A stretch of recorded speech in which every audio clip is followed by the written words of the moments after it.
Rachel, is there the sign-up sheet? Yes. Yeah. Is that? Okay. Thank you. Oh, gosh. Thank you. I appreciate that. Where he's, yeah. Okay. Okay. Okay.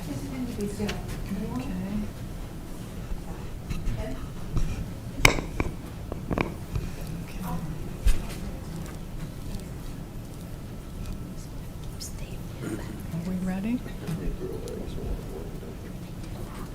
Are we ready?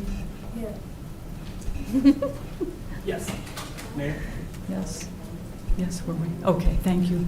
We'll go ahead and get started. I call to order the meeting of the Manassas Park governing body for Tuesday, December 10th, 2024. First, we have approval of the agenda. We need to strike 8D, Keep America Beautiful. Are there any other, and there is no closed session, is that correct, City Attorney? That is correct. Okay. Are there any other changes to the agenda? Okay. Do we have a motion to approve? So moved. Second. All in favor? Aye. Opposed, abstained, motion carries. Next, please join us for a moment of silence, and Councilmember Javed, can you lead us in the pledge?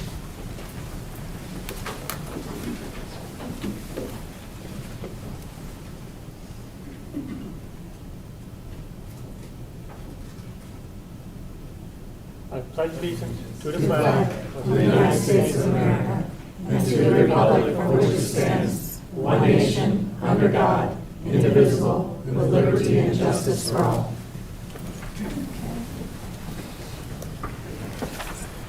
Okay, moving on to public comment time. First, we have Ms. Remmer. Am I pronouncing that correctly? Ms. Emma.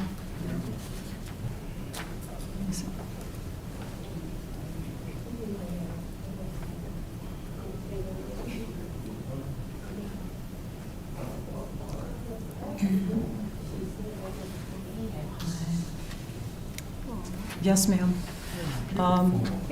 Please come to the microphone and speak directly into the microphone. State your name and address, and please limit your remarks to 3 minutes. Can you hear me now? Yeah.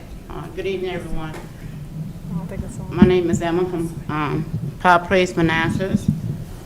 I represent this to Mayor. Thank you for much dedication, service to the Manassas Park, Virginia City community. We truly appreciate all your support to MP senior citizen, Adjournment, and Jewel. Enjoy your retirement. Oh, thank you so much. Thank you. Thank you so much. Thank you. I appreciate that very much. Can we see it? Yeah. Come Yes, ma'am. Oh my gosh, thank you. Oh my gosh. Power Place seniors. Thank you so much. Take a picture. Turn it around. Okay. Take a picture.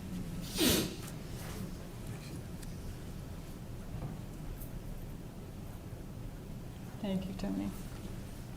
Oh, wow. I'll have to set this up very carefully. Thank you so much. Our next speaker is Sushi? Yeah. Oh, yes, ma'am. Good afternoon, good evening, ladies and gentlemen. Happy holidays. Amen. And thank you all for coming to celebrate a great and wonderful mayor. On behalf of the citizens of Manassas Park, we celebrate you with flowers while you can smell them, while the roses are still on the dew. We say, may you continue in your retirement. May you take this time for yourself and your family. And we celebrate all that you have done for our city, along with the staff. And my recommendation, please, is that we have the week before Thanksgiving, week of service in Manassas Park, where we celebrate our firefighters on one day, our police officers on another day, our city councils and all those that are serving the governmental officials, our jewels and our gems on Thursday, the Thanksgiving before Thursday, and Friday, Be Kind to Somebody Day. So that is my recommendation to the city of Manassas Park. We celebrate you and we honor you. Okay, thank you. Thank you. Thank you so much. Excellent recommendation. Beautiful. Okay, thank you so much. Next speaker is Mr. Mike Smith. Please speak directly into the microphone, state your name and address, and limit your comments to 3 minutes. Good evening, Madam Mayor, members of the governing body. My name is Mike Smith, 102 Colfax. And I just had a brief comment on the item 5B on tonight's agenda, the land use development fee increases on pages 25 to 52 of tonight's agenda. And just looking that over, I noticed those are a lot of fee increases, some in the neighborhood of 100% or more. There's even a few that are going from like $0 to over $900. So it's a big increase on a lot of different developmental fees that will affect many residents across the city. By the Planning Commission's own fee schedule comparison, many of the new fees appear to exceed those of comparable cities of Manassas, Prince William County, and the city of Fairfax. I've heard residents speak out for years about unsafe building conditions, and I just wanted to get on record that I'm concerned that by raising the cost of the building permits to such a high amount, on top of an already challenged economy for the residents, it may potentially push homeowners into doing necessary repairs to their homes. They're just going to say, why should I get a permit? It's too expensive now. And we're going to potentially push residents into doing uninspected, unsafe repairs to their homes with these high fees. And that's all, and congratulations on your retirement. Okay, thank you, sir. Thank you. Our next speaker is Ms. Stacy Sieberling. Good evening, everyone. Tonight, we gather to honor and celebrate the remarkable leadership and guidance of our outgoing mayor, Jeanette Rochelle. For years, you've been a steadfast champion of Manassas Park, dedicating your time, energy, and vision, making the city a thriving community, and we're so proud to call home. Your commitment to progress and your unwavering passion to the community has left a lasting legacy. I just wanted to say thank you so much, and I hope you enjoy your retirement. Thank you. Thank you. Our next speaker is Rachel Kirkland. Hi. Oh, yeah. Okay. Well, Okay. okay. Rachel Kirkland, 9313 Brandon Street. You know where I live. Hi. I just wanted to offer comments to the two departing members tonight. First, Laura, your commitment to this community is unparalleled. Your energy is boundless. I wish you well on all of your endeavors, and I don't think we've seen the last of you by a long shot. Jeanette, Mayor, my dear, dear, dear friend, the 15 years that I spent on the school board, for most of those I worked alongside you. And it was truly, being on the board was a transformative experience for me, but it was only enhanced by your mentorship and your support. And I think over the years, we built a fantastic relationship between the cities and the schools that definitely lived on after my tenure as school board chair and will live on after your tenure as mayor. You are a wonderful woman, gracious heart, a dear friend who got me through some of my darkest hours the past 2.5 years. And I am forever in your debt, and I love you so much. And you're not retiring, you're just going, you're down the street, so you know how to find me. And I have nothing to present you but a warm hug, so I'm gonna come run up. Thank you. No.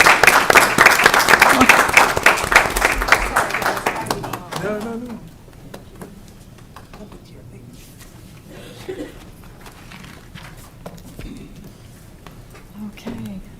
Councilmember Laura Hampton would like to say a few words at this point. Sure. Well, first, let me plug a few things. We have the Winter Light Extravaganza, which closes Friday. So we are asking residents to please go ahead and submit. It's free, and whoever wins becomes the Grand Marshal for next year's Winter Light Parade. And also, we want to thank the staff for last Saturday's Winter Light Parade. That was an amazing event, and I've done this now for 4 years, and by far, I think it had by the most amount of participants that we've seen. And Later on, we'll talk a little bit about the parade and the fact that now Parks and Rec wants to steal our idea. All right, now some words. And I wrote this because I know I was going to forget if I had to do this by memory. And sorry, Mike, you get to hear me talk a lot tonight. And that won't be the last, because I'll be back next month giving another presentation. First and foremost, I want to express my heartfelt gratitude to the Manassas Park residents for granting me the privilege of serving as your voice on this dais over the past 4 years. It truly has been an honor to work on your behalf. I also want to extend my deep thanks to the dedicated Manassas Park staff, who have been incredible collaborators on various projects and issues, many of whom aren't here tonight. To my family, my neighbors, my fellow Manassas Park residents, and Derek Lane and the volunteers at goodparty.org, thank you for standing by me in the days leading up to Election Day, especially during the challenging time after I fractured my left foot. Yes, I campaigned so much I actually fractured my left foot. I am especially grateful to my mother, my neighbor, my fellow Manassas Park residents, and the one non-Manassas Park resident who selflessly volunteered their time to staff polls for me on Election Day. Your dedication was and is inspiring. Despite all of our earnest efforts, I came up just short, only by 0.5%. And for someone who spent 14 years on the electoral board, I can't remember an election that was that close. Even the folks in other jurisdictions told me that. While the outcome wasn't what we hoped for, the journey and the sense of community it fostered were nothing short of extraordinary. To every person who reached out with words of encouragement, I want you to know that I'm still here. My 40-plus years commitment to this community remains steadfast as I continue volunteering with the Community Maintenance Working Group, Keep the Park Beautiful, and the upcoming 50th celebration. And if you want to know the 40 years, it started back when my father was on the Lions Club. And as a child, I'd go out there and put flyers out for their pizza party. This is back in the days before we had pizza delivery. And the Lions Club would do this so they could get money to give the students at Manassas Park glasses. They would do hearing tests for students. There was a number of work that they did throughout the years. And Trish and I spent many time at the old rec center, not the old rec center, but the old city hall, sorting cans. Just know I stand by to support and engage my fellow Manassas Park residents in our city in any way I can. Over the weekend, I came across a quote by the late Justice Ruth Bader Ginsburg that perfectly encapsulates my journey over the last 4 years. Fight for the things you care about, but do it in a way that will lead others to join you. Thank you all for walking alongside me on this journey. Together, we can continue to create a brighter future for our city. So, thank you.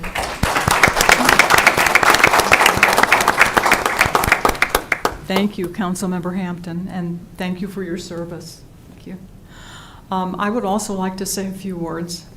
It has been a wonderful experience serving the city, and I have enjoyed every single minute of it.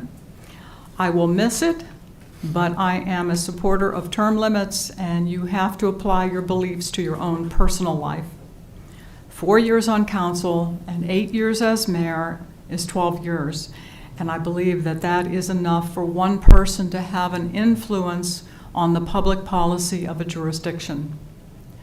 I'm so proud of all the teamwork that has been done to move the city forward. Each budget season, the departments only ask for what they really need. Staff presents great options for the governing body to consider and to act on. And the governing body has always done its job by being financially responsible to the residents of the city. Thank you to the schools for the wonderful relationship that has developed.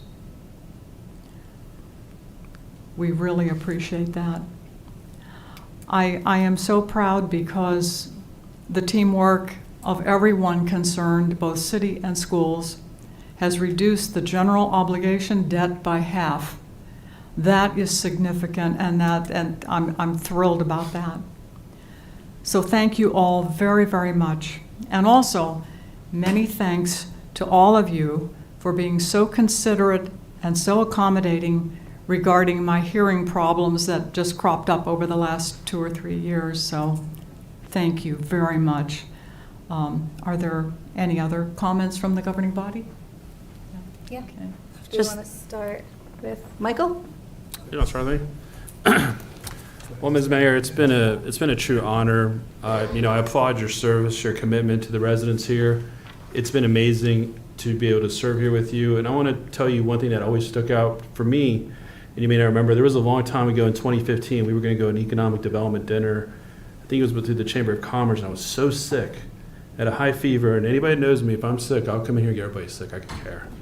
But I was so sick, I said, Ms. Mayor, well, you were the councilor, I said, I'm not going to be able to make it. Emailed the governing body who was going, and you responded. The only one who responded said, Michael, have some chicken soup, and I hate chicken soup, so that wasn't going to happen. And I said, get some rest. And you actually called me the next day and said, I hope you're feeling okay. And that's the kind of person you were. You're a very caring person. So I appreciate, it was a true honor to be able to serve with you. And I wish you the best on that next chapter in life. Thank you. Thank you.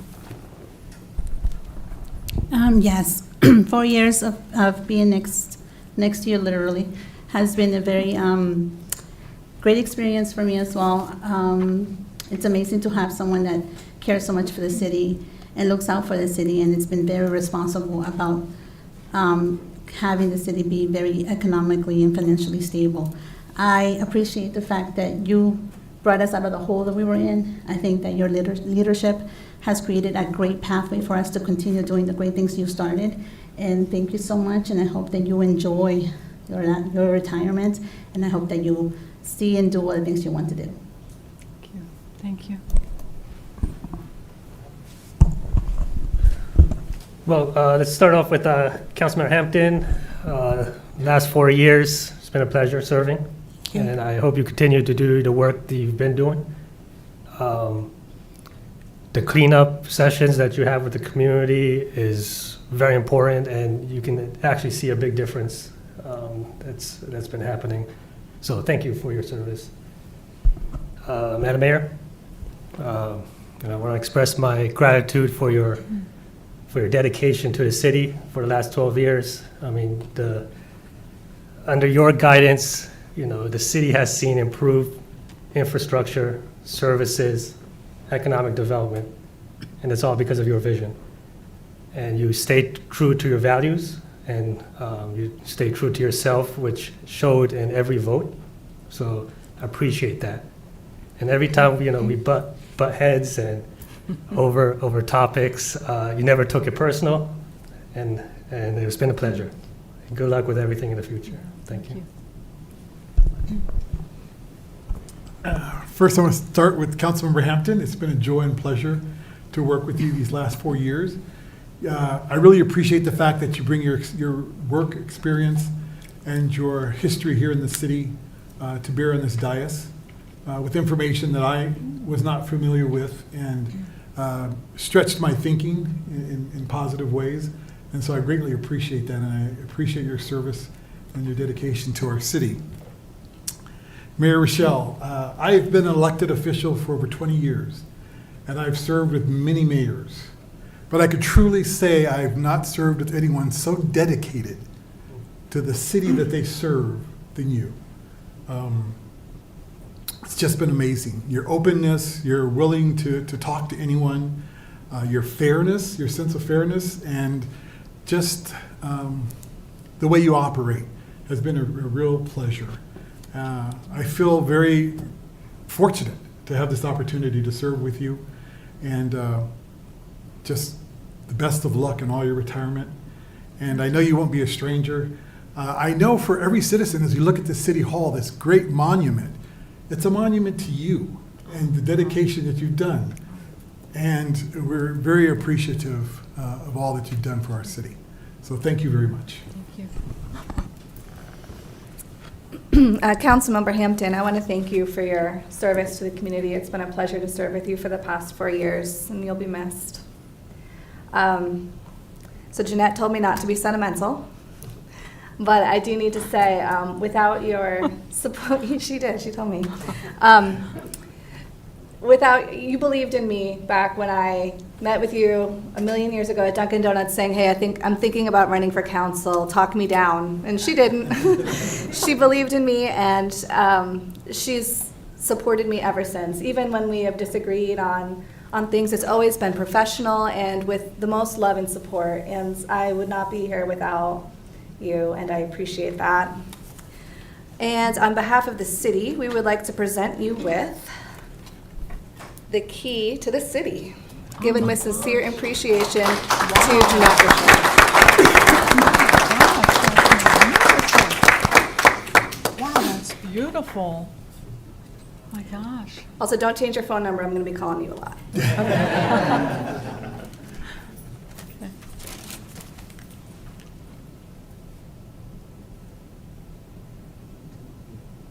you. Oh, my gosh.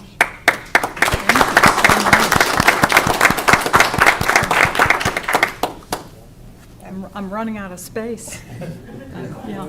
Okay. And I'd like to thank Councilmember Hampton for her service. I have really appreciated the contributions, the valuable contributions that you've made over the last 4 years.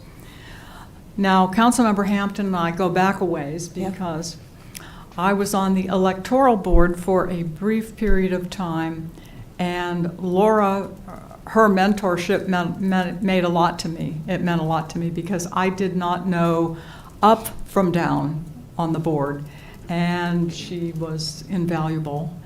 And especially when there was a recount, I was very impressed with her professionalism when she handled that recount. So it's been a pleasure to serve with you. Thank you for everything. That was about 20 years ago this month. Has it been that long? Yeah. Okay. I remember that day. You know, we just thought we would go in there and be easy. Yeah. And all I remember is having a box of cookies. I remember you picking us up in your car. I think it was you, the late Sue Swansby, and I. You picked us up in the car. We went to the courthouse. And we were there, I don't know, Trish, we were there like all day long. We thought it was going to only be like an hour. Yeah. And we just, everybody, and we had people from both sides of the party, and everybody was eating those cookies. That's all I remember. And it being a very long and stressful day. You know, it was right before Christmas. Yeah. But I also want to thank you. You know, we've known one another, like I said, for about 2 decades now. Been in the kind of the same circles. And I do appreciate when my father passed away that you came directly to me at the funeral home and came and gave me a hug, and that meant a lot. And even earlier this year when my mother had it wasn't a heart attack, but when her heart started working, you reached out to make sure I was okay, and I appreciate that. I also appreciate the fact that when I had a question, you take a call, that you would walk me through my questions, you would give me guidance, we would talk through things, and that is a sign of someone that studied leadership, that's been schooled in leadership since 15 through the Hugh O'Brien Youth Foundation. You show leadership and you live leadership, and I thank you. Okay, thank you. Thank you. Are there any other comments from the public? Oh. I hope you decide, or I hope you keep going and don't give up. I know you have the committees that you're still working with, but I hope we still see you here. Oh, you know you will. Anybody that knows me and knows my family, we're not quiet and we're fighters.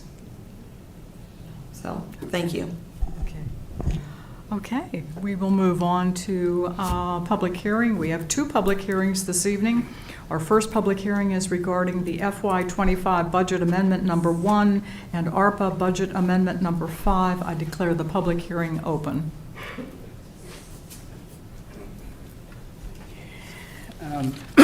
Good evening, Mayor, Vice Mayor, members of the governing body. So for tonight, before we head into the public hearing, my apologies, trying to find a slide deck.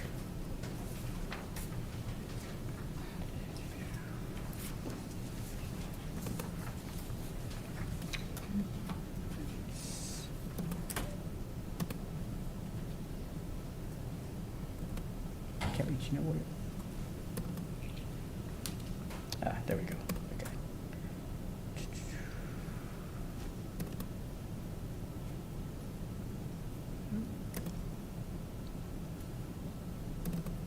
Okay.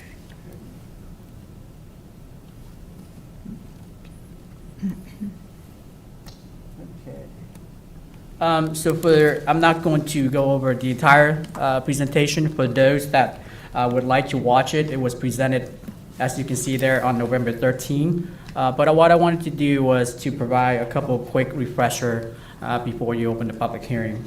So we'll go through this really quickly. So for the actual fiscal year 25 A1, Amendment 1, the total increase was 8.7. However, if you take out all of the double counting and all of the carryover, the actual increase was only 5.1. And I'll go into it here, what that consists of. Next slide. I mentioned ARPA carryover. We have a total of 9.6 operating and CIP expenditure for this year to close out ARPA. And you can see the breakout there. Now, the one thing I'll mention about ARPA is that we have several projects that we have about 2 weeks to close out. We're on track to do that. And like I mentioned last time, if there are any amount left that we cannot obligate by December 31st, we'll ship that to cover ARPA's salary. So we have an extended window to do that. So we'll make sure to use all of the ARPA funding. Okay. Moving on to general fund. Apologies. General fund, again, the big takeaway is carryover. We have 5.6 total carryover, and the breakdown is 1.9 for general fund, 1.7 for ARPA, and $2 million for transportation. All right, so now we'll kind of touch quickly on the positive impacts. Obviously, positive impacts are either more revenue than anticipated or less expenditure than anticipated to date. And as you can see there, we have a couple of increases in state revenue and then a couple of reduction in expenditure. Pardon me, this is the. All right. Now, going to staffing addition, there were a couple of positions that I mentioned last time during the staffing analysis. There were several that we froze for fiscal year 25. You can see the position listed there. In addition, there were, through the process of executing the fiscal year 25 budget, we realized that there were a couple of positions that we would like to have, and that's part of your decision points for this budget cycle. One of them is the collection specialist, because we are really behind in collection, and the other one is the building official, which is something that is needed given the vacant positions that community development has, as well as the pending retirement of the building inspector. For the enterprise budget, really the main takeaway is CIP carryover. As you can see there between the various funds, there's no change in a lot of the line item except for carryover. And that's just the breakdown. And then finally, for next step, which is kind of where we are at, since the last presentation, we sent the file to you all, and then I believe that I had a couple of questions that we answered. We did advertise this public hearing tonight, as well as this agenda item. And for you all, as part of after the public hearing for the vote tonight, there are some key decision points, and I will show you. And those have to do with the discretionary spending, of which was the bonus using the fiscal year 24 surpluses, the two FTEs, the vote on the ARPA budget amendment 5, and adopting the school budget amendment. So with that being said, I'll turn it over to the public hearing. Okay. Are there any comments or questions from the governing body? Just quick. This question is for Keith. What is the volume that the community development position would be handling or is facing? Calvin can best answer that.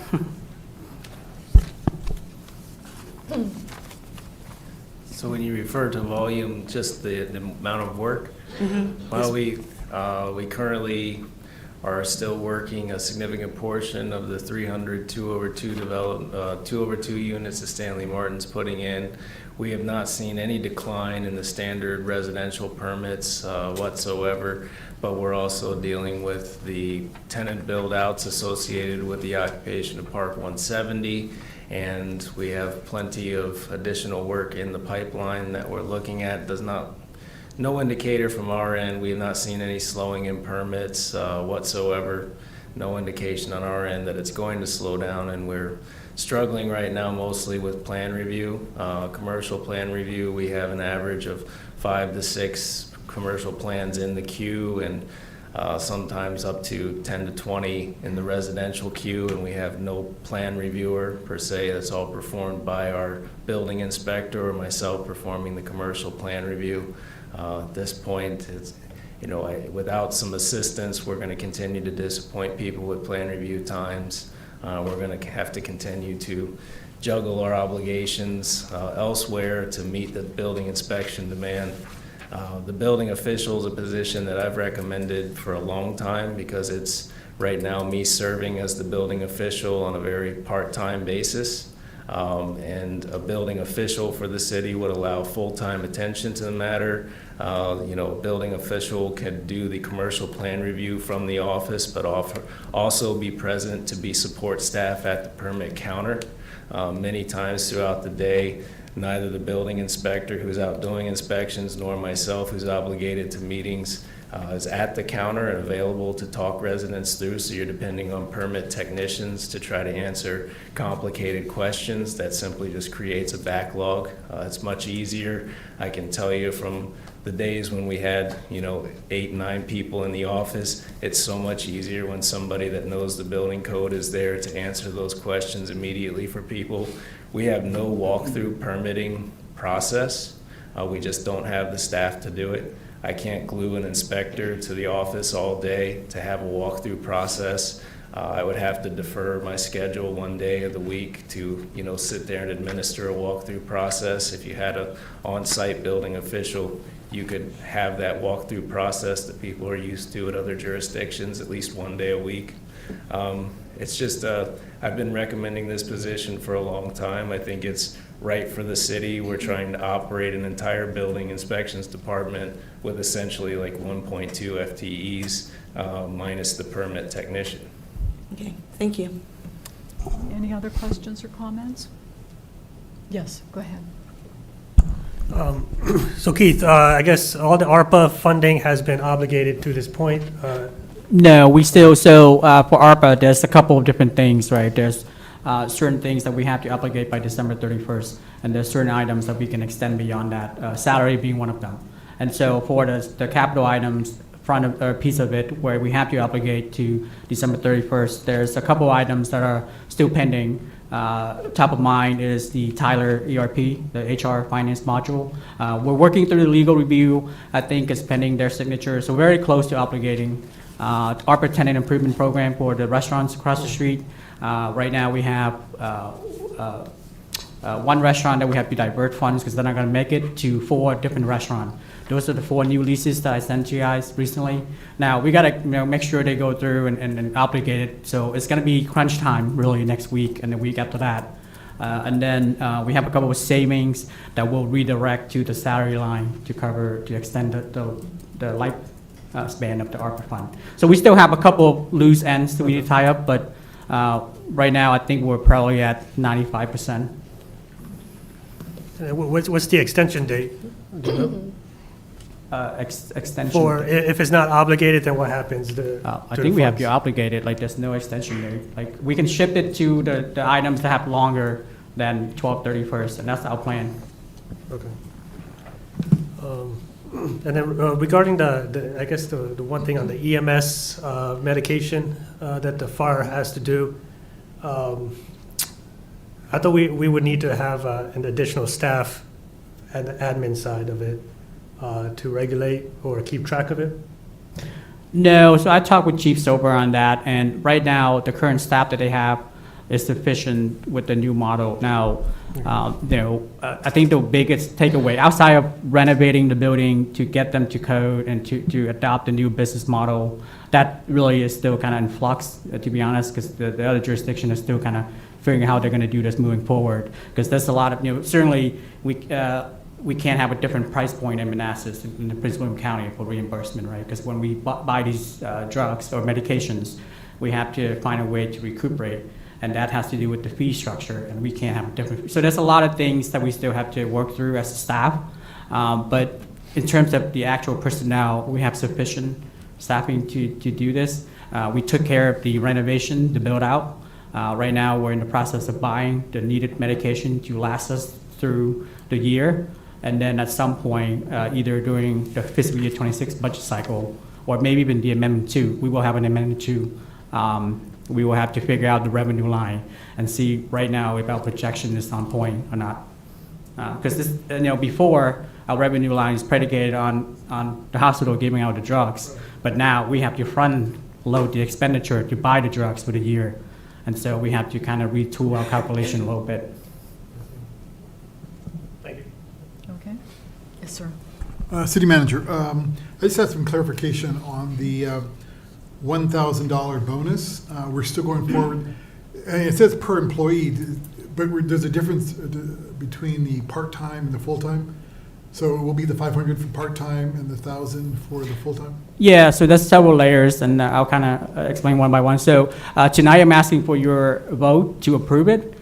Certainly, approving it doesn't mean I have the ability to do it from a cash flow perspective. So asking for your approval for the vote, that's the first step. Now, once you approve it and we have the cash flow, then we can certainly do it. But if we don't have cash flow, then we can always pause discretionary spending like we've done in the past. So that's the first piece. To your point about who gets what, we traditionally have given a certain amount, 1,000 this year, for full-time staff that have been hired, starting, I believe, 7/1/24 or 7/1/26, who has been with the city for 1 year. And then for select permanent part-time, so we have a lot of part-timers who they're a little bit, I guess, at a higher level than seasonal, where we'll be able to provide them half that amount. And really, the department that affects the most is Parks and Rec. Right. And Jay is very familiar with this process. So just clarification again. So with the cash flow, if we vote on this tonight as A1, there's no guarantee that they'll get this before the holidays. So the Treasurer Office has informed me that with the recent mailing of the real estate bills, that will automatically trigger the escrow company to release payments, and so we should have cash flow to do the bonus. Now, keep in mind, so that's the cash flow piece. Right. This is using fiscal year 24 surplus, so I just want to bring that up as well. Okay. And then my final piece, I just want to say that I'm very supportive of the two positions you're asking for, the zoning officer as well as the collection specialist. I think they're needed, and I just appreciate your foresight in bringing those two positions before us to vote on tonight. Yes, So thank you. absolutely. Yeah, definitely. We need to recoup that $1 million. Right. So just to make sure that it's clear, the bonuses probably will go out before Christmas?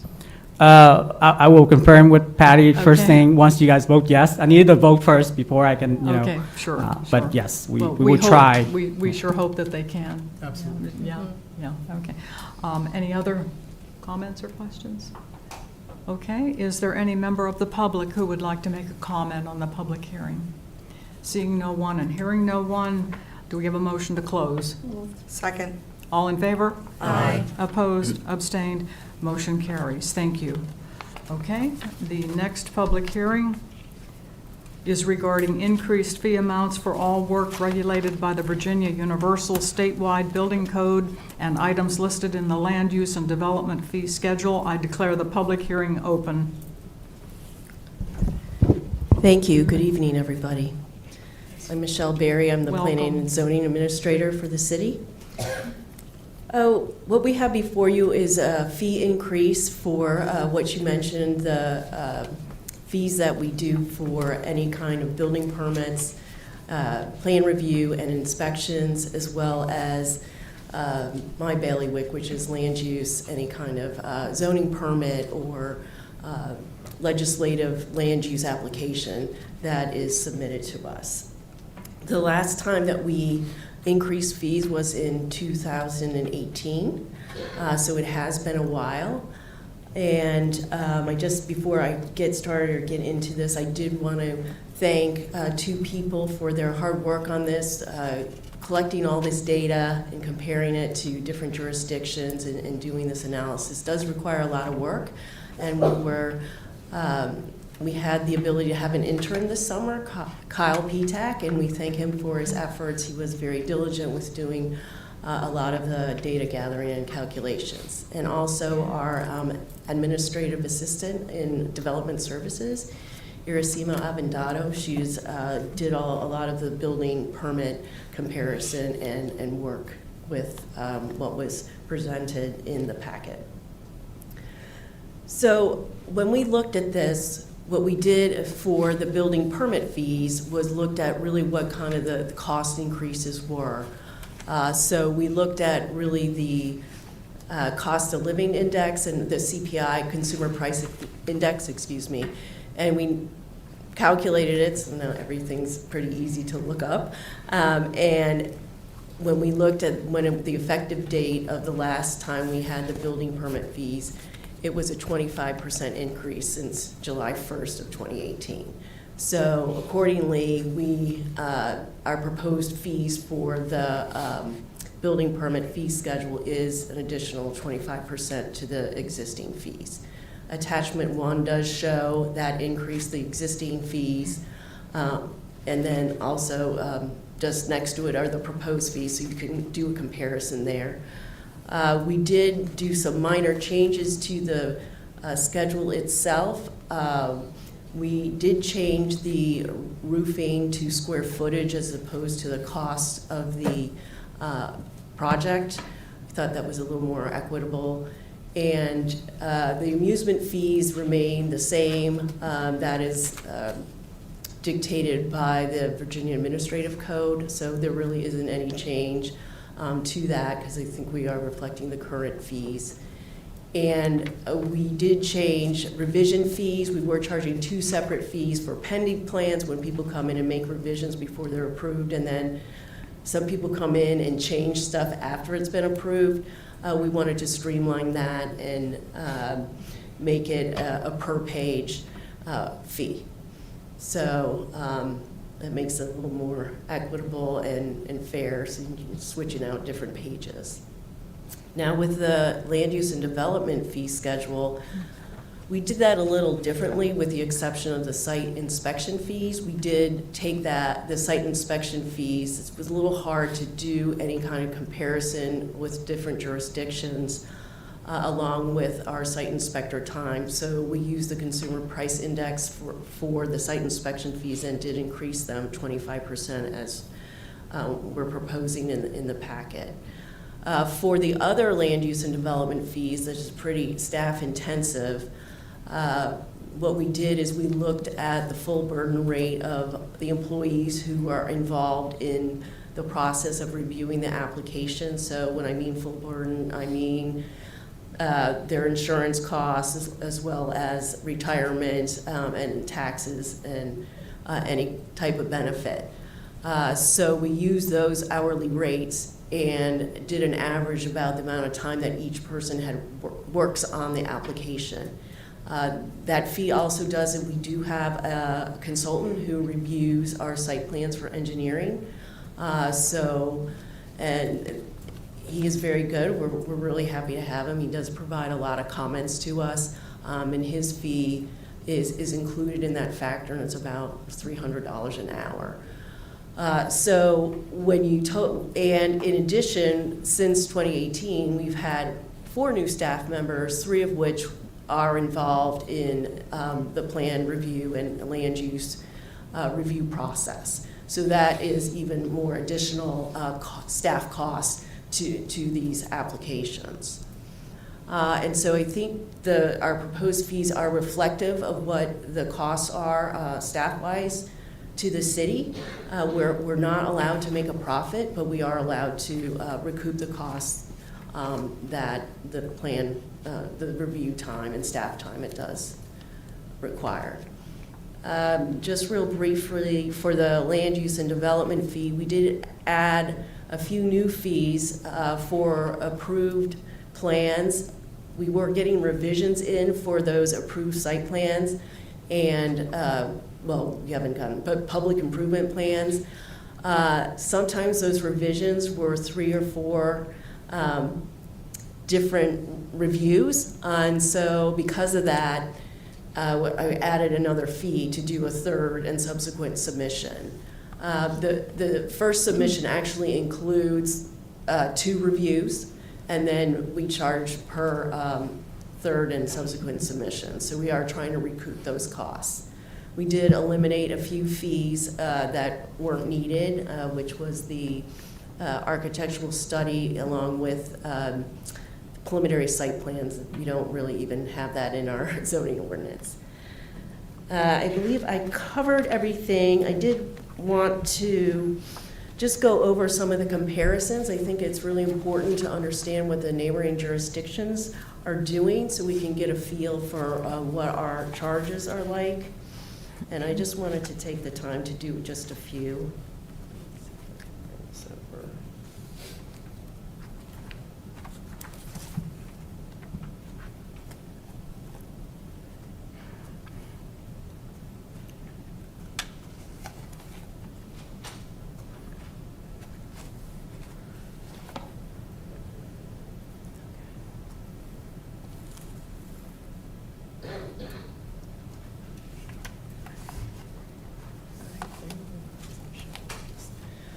So what you can see here is just highlights of the difference. So these are the building permit fees. So we took kind of the typical ones that our residents come in for: additions, decks, basements, revisions. And as you can see, they're actually, I mean, they're in line. Some are sometimes a bit more expensive, and sometimes they're not, but I do believe they are comparable to the local jurisdictions. I'm having trouble finding this. Sorry.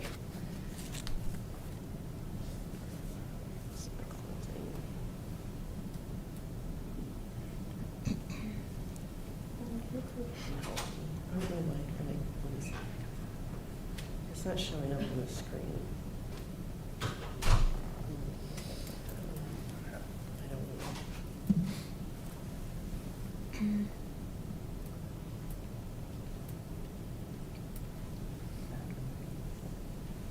It's not showing up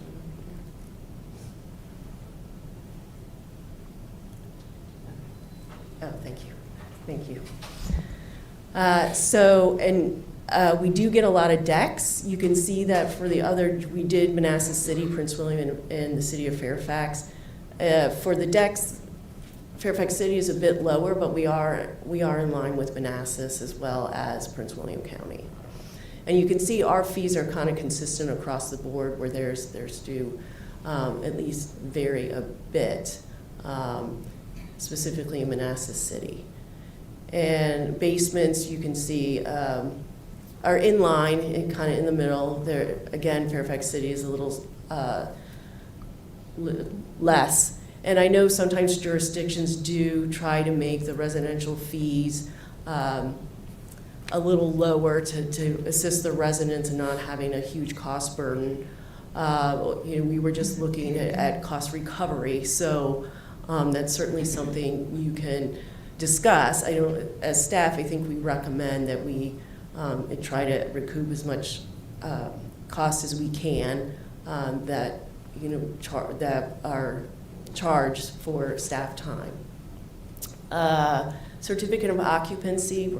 We're ending up with a proposed fee a bit in the middle. Most jurisdictions, I guess, charge different between residential and commercial. We don't. We just charge one flat fee, and that's going to be $62.50. And I just wanted to highlight a few land use fees.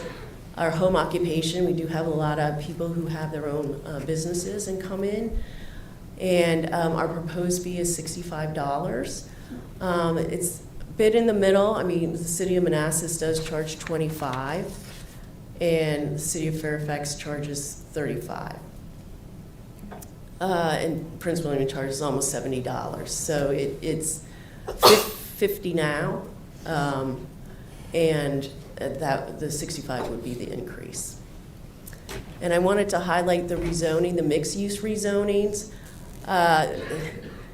Certainly, the Prince William and the city of Fairfax have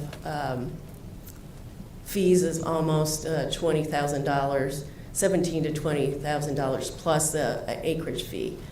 And then Manassas has a lower fee of $3,000. Based on all the staff cost increases with their salaries as well as the number of staff, this is the number that we came up with, which is $7,180 plus $350. That fee has remained the same, the acreage fee. But again, that is, it's, I believe, currently $4,100, but that is reflective of our staff costs.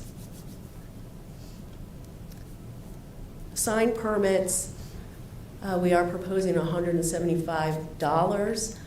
Most distinguished based on a square footage basis, we're just proposing a flat fee of $175. And the variance to the BZA, we are a little bit high here. That is something the governing body can consider. But when we looked at the staff costs, $1,000 is what we recommend. And then lastly, the zoning compliance letter that every time a commercial property is sold or is financed, the bank requests a letter of zoning determination, whether it's zoned properly and if it's in compliance with the site plan. We're in about the middle if you take the average there. That does require a lot of time and research on my part to make sure that they have the appropriate information. And if it was subject to rezoning, you have to gather all the files and approvals and send it to them. So it does take some time to compile that. But I do have one last slide. I wanted to discuss the supplemental studies. Two of our staff members are related to transportation review, so they have been included. We were charging that at cost, which was a little difficult to calculate, and so we did more of a detailed analysis of what that would cost us. And these are the figures that we came up with for the traffic impact study. With the exception of the variance and the appeal, most of these land use fees are borne by developers. So you can consider whether or not that's applicable. If you do not cover your costs, certainly you're having the tax base of the city kind of make up the difference if it's not reflective. So those were the fees I just wanted to do a quick comparison on. The Planning Commission did recommend on November 20th approval of the land use and development fee schedule as proposed. That is attachment 2, and staff is recommending approval of the fee increase as presented, and would like to have an effective date of January 1st, 2025. Okay. I'd be happy to answer any questions. Calvin's here too. He knows a little bit more about some of these fees than I do, and the work involved in them, especially for site inspections and building permits. Thank you. Thank you very much. Excellent presentation. Are there any comments or questions from? Yes, ma'am. Just one real quick question. Does that account for the potential, let me back up, these potential proposed fees? Does that account for the potential new employee for community development, cover his or her cost? No, we did not factor that in. We only factored in who is present now. Okay. Thank you. Okay. Yes, sir. Thank you for the presentation. The question I have is, why wasn't the fee consideration to match the fiscal year, so do it July 1st? I believe that was a suggestion, recommendation by the city manager. Ideally, we would like to have it done at the start of the fiscal year. I think that January is the start of one of the fiscal year quarters, but we just we weren't ready essentially, we weren't prepared enough to coordinate that for fiscal year 2025.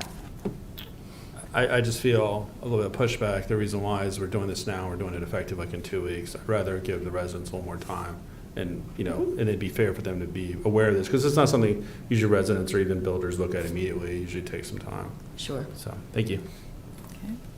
Yes, ma'am.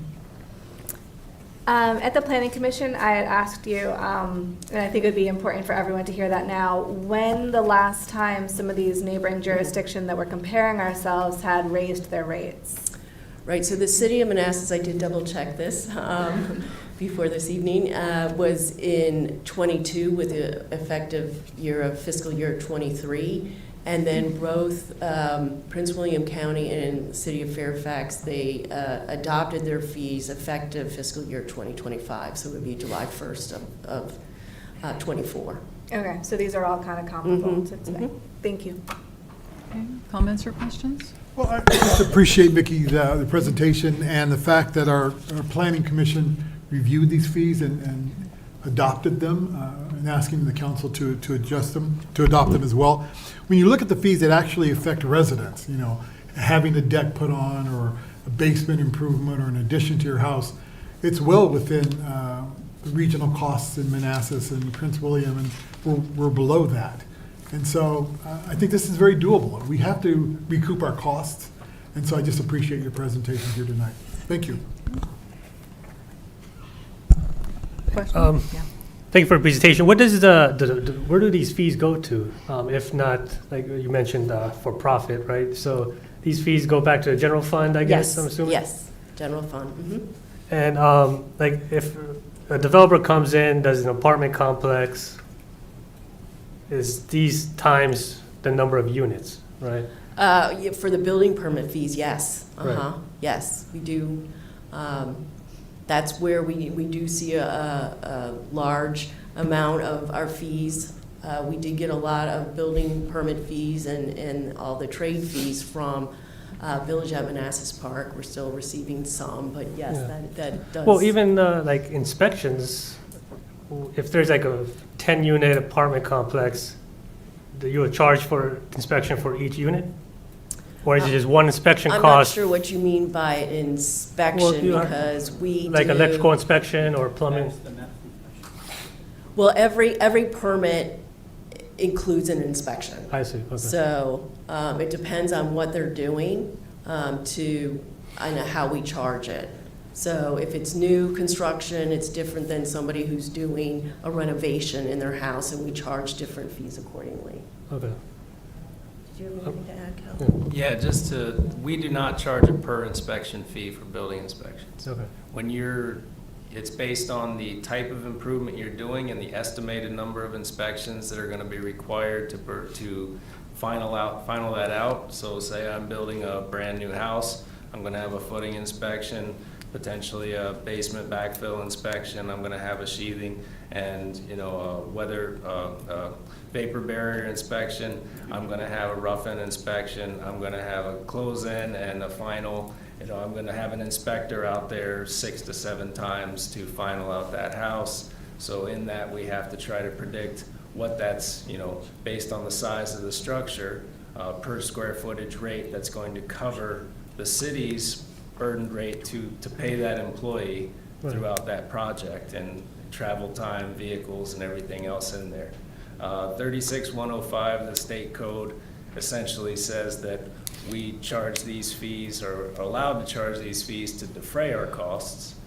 We are not allowed to make profit, as Mickey pointed out. Anything that we do not get back from the fees, as Mickey said earlier, is coming from the taxpayers. So other people are funding, the taxpayers in general are funding people's private improvements. So that's why we try to increase these fees. I think a general statement to make was that before we saw Park Central take off and we started bringing in that money, my predictions for incoming building inspection fees were $90,000. That would not cover the burden rate of just my inspector for a year.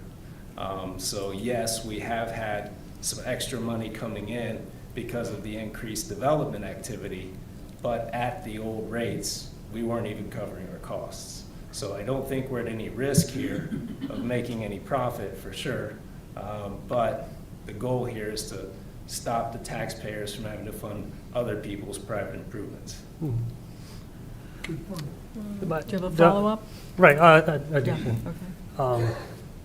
I mean, besides the residential, put the individual homeowner aside, professional opinion, do you think this will deter future development coming in with these increased fees? I know the bigger companies, they might absorb it, but how about these small developers that are doing small projects? I mean, do you see any determined?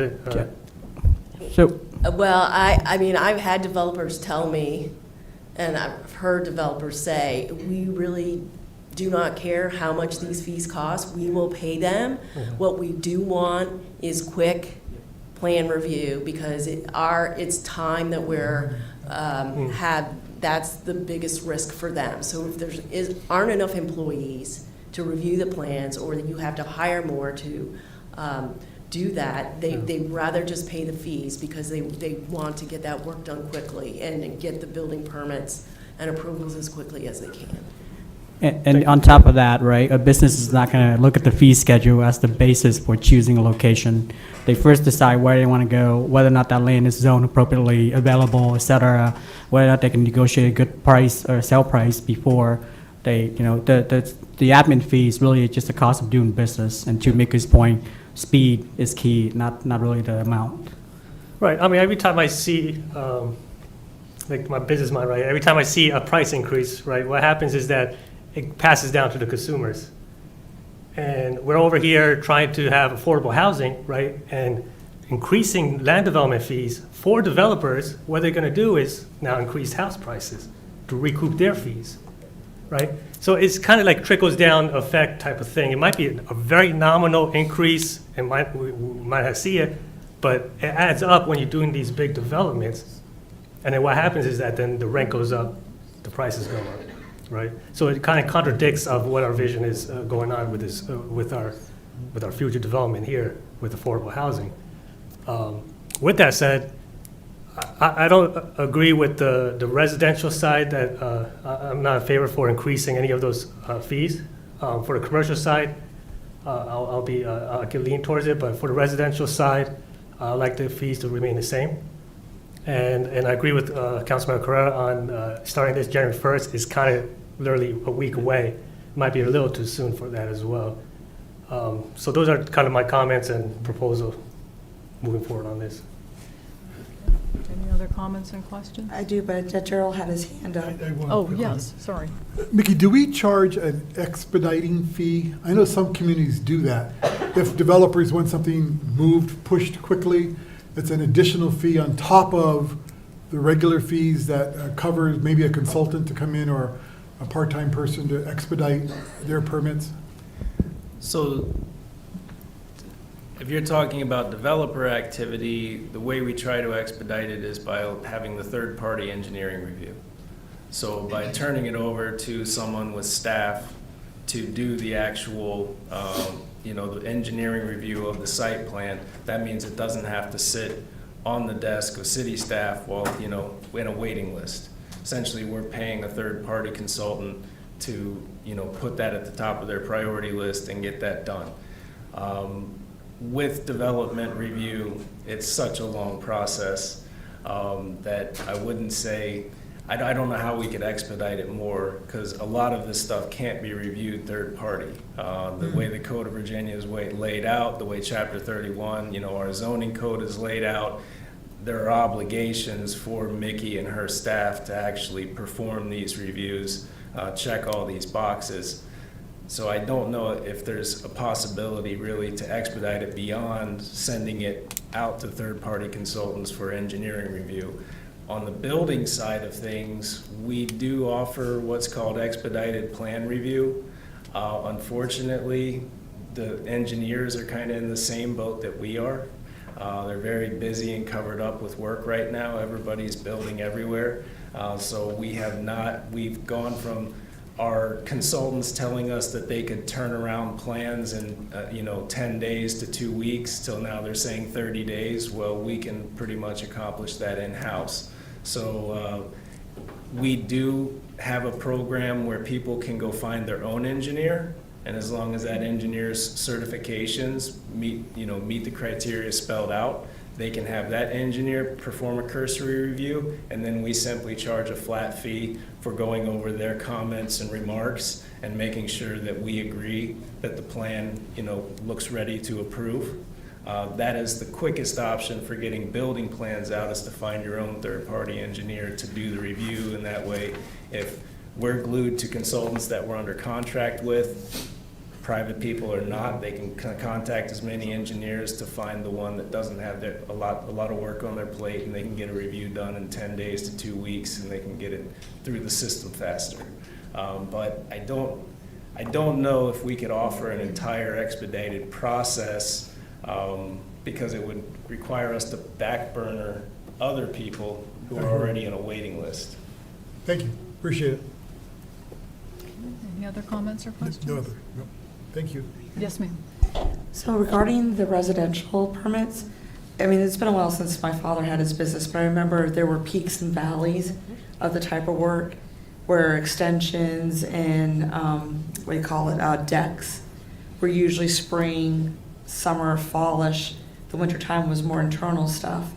Do you, in your time now in the city and distributing permits, do you see that as well? Yeah, there's always a seasonal bump, especially in the spring.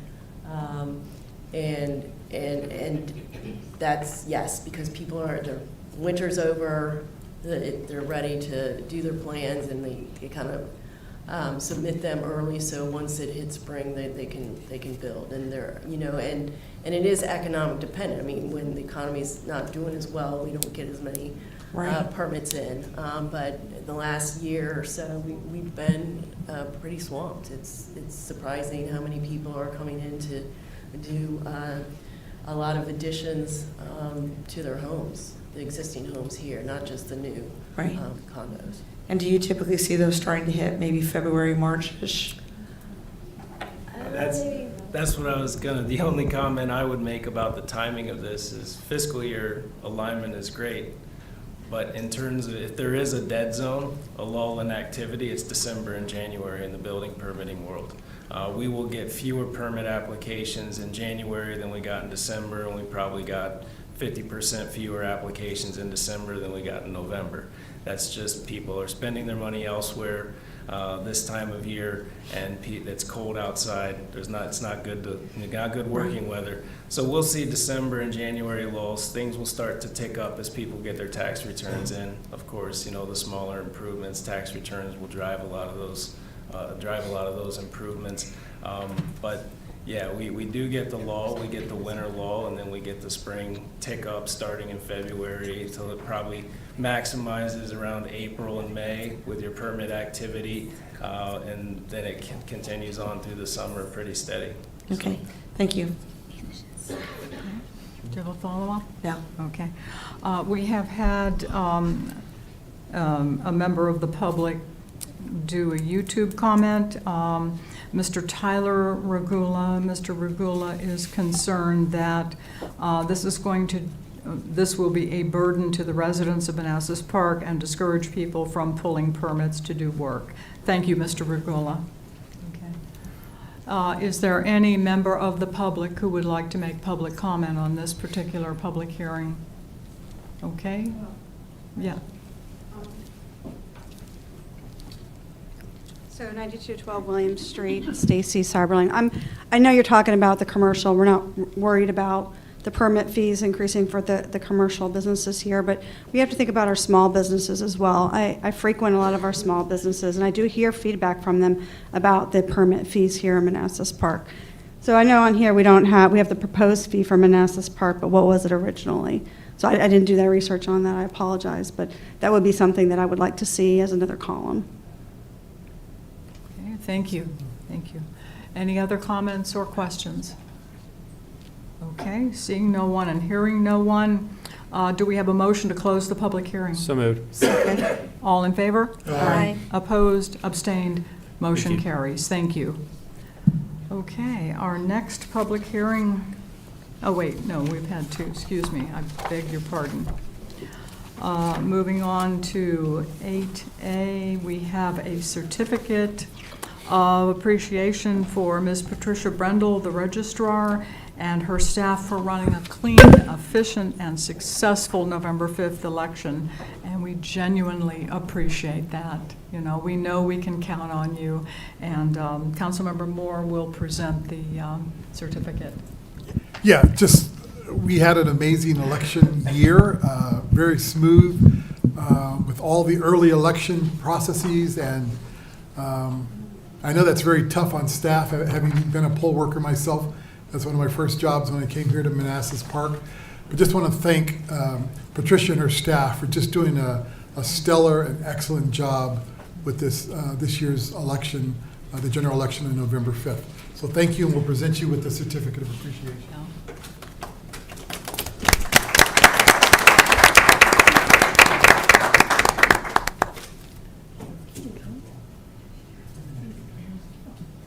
Take it.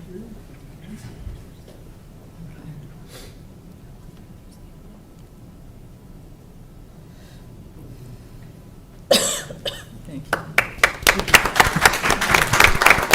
Can I say something really quick? I'd like to thank all the staff in the different various departments who helped us out through the election. Public Works, we had people from Parks and Recs, we had Police Department where they're all day at all of our precincts. It was very helpful, and we're very appreciative of that. And the city staff, the city manager's department was very helpful with things we needed. A big thank you to the volunteers who worked the polls on election day, my staff especially, and the election assistants who helped with the ballots during early voting. So, thank you. Thank you. Okay, moving on to presentation, another presentation. Next, we have updates and certificates by Councilmember Hampton.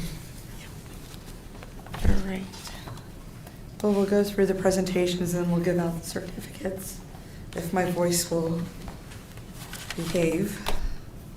Okay. I'll work the slide. Thank you, Keith.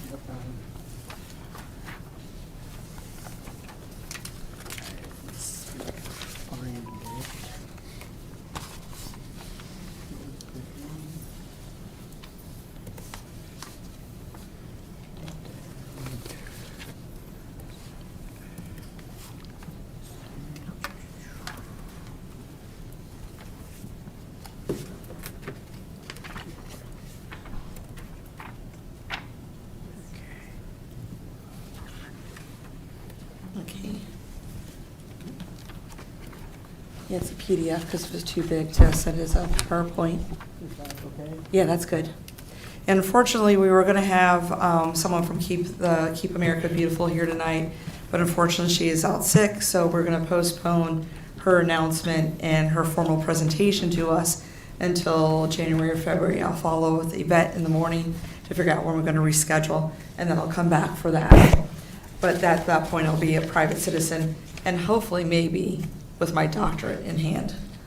Okay, let's go on to information. This is, as usual, is just the where you can find information about us, and if people are interested when to find us, which is usually the second Thursday of the month. Just know that we're not going to be meeting this Thursday because we just spent all of last week working on the float. So, next page, please. So we wanted to give you an idea of the community impact that our committee has done since we started work in calendar year 23. Altogether, we've done 11 events, which has encompassed 94 volunteers aging from the ages of 91 years young all the way down to about 10 years old, 249 volunteer hours, which is the equivalent of more than $7,900. And we have picked up 885 pounds of different debris throughout the city. And that was with us just getting started. Just keep a note that the hours do not count the meetings and the other planning discussions and events that happened before the events. This is the actual day of. We've also, in this past year, we've gotten our junior and high school students involved to help them fulfill community service hours, and also to build that next generation of involvement in leaders in our city. So where those asterisks are, those are projects that are cross projects with Community Maintenance Working Group. And it's important to know that with the exception of staff time, which pretty much is Yvette Monet and Public Works, everything that we have done has been at zero cost to the city, and pretty much it's been out of our pockets. We've either gone out and purchased items or we've donated items. We do have a resident, former city council member and former school board member, Bonnie Privet, who has actually purchased us a wagon to use for our events, and I have to go over there. One of us has to go over there and pick it up from her. So thank you, Bonnie. So as I mentioned, the next page, please. Sure. As I mentioned, we were involved in the 2024 Light Parade. It was a cross task with Community Maintenance Working Group. Our theme was Tacky Christmas, Repurse, Reuse, and Upcycle. And everything that we used was pretty much found in our basements, our sheds, our, our attics. We had to buy very little. And we really want to say a big thank you to our committee members, our family, friends, and neighbors, because that whole entire thing there was the work of a community. Also, a big thank you to, Yessi, how do you pronounce that? Tanya Rentals? Mm-hmm. DJ Truno and Sosicadito DJ. Mm-hmm. They helped us with the float. They gave us the float. They gave us the music. So it truly was a community event. The affiliation process, just a couple of things. Next page. We finished our formal training in November 12th, 2024, and because of that, we are now a formal part of Keep America Beautiful. They were going to give us the presentation tonight, but that'll be next time. And just as another note, in February, the committee members, we're going to be heading down to DC because Keep America Beautiful is going to be having a 3-day conference in DC. So we're going to head on the VRE and spend some time in DC in lovely, warm February. Yeah. Okay, and just if there's any questions at any point, folks, just reach out to CMWG. I'll keep on going because big news has been postponed to ManassasParkVA.gov.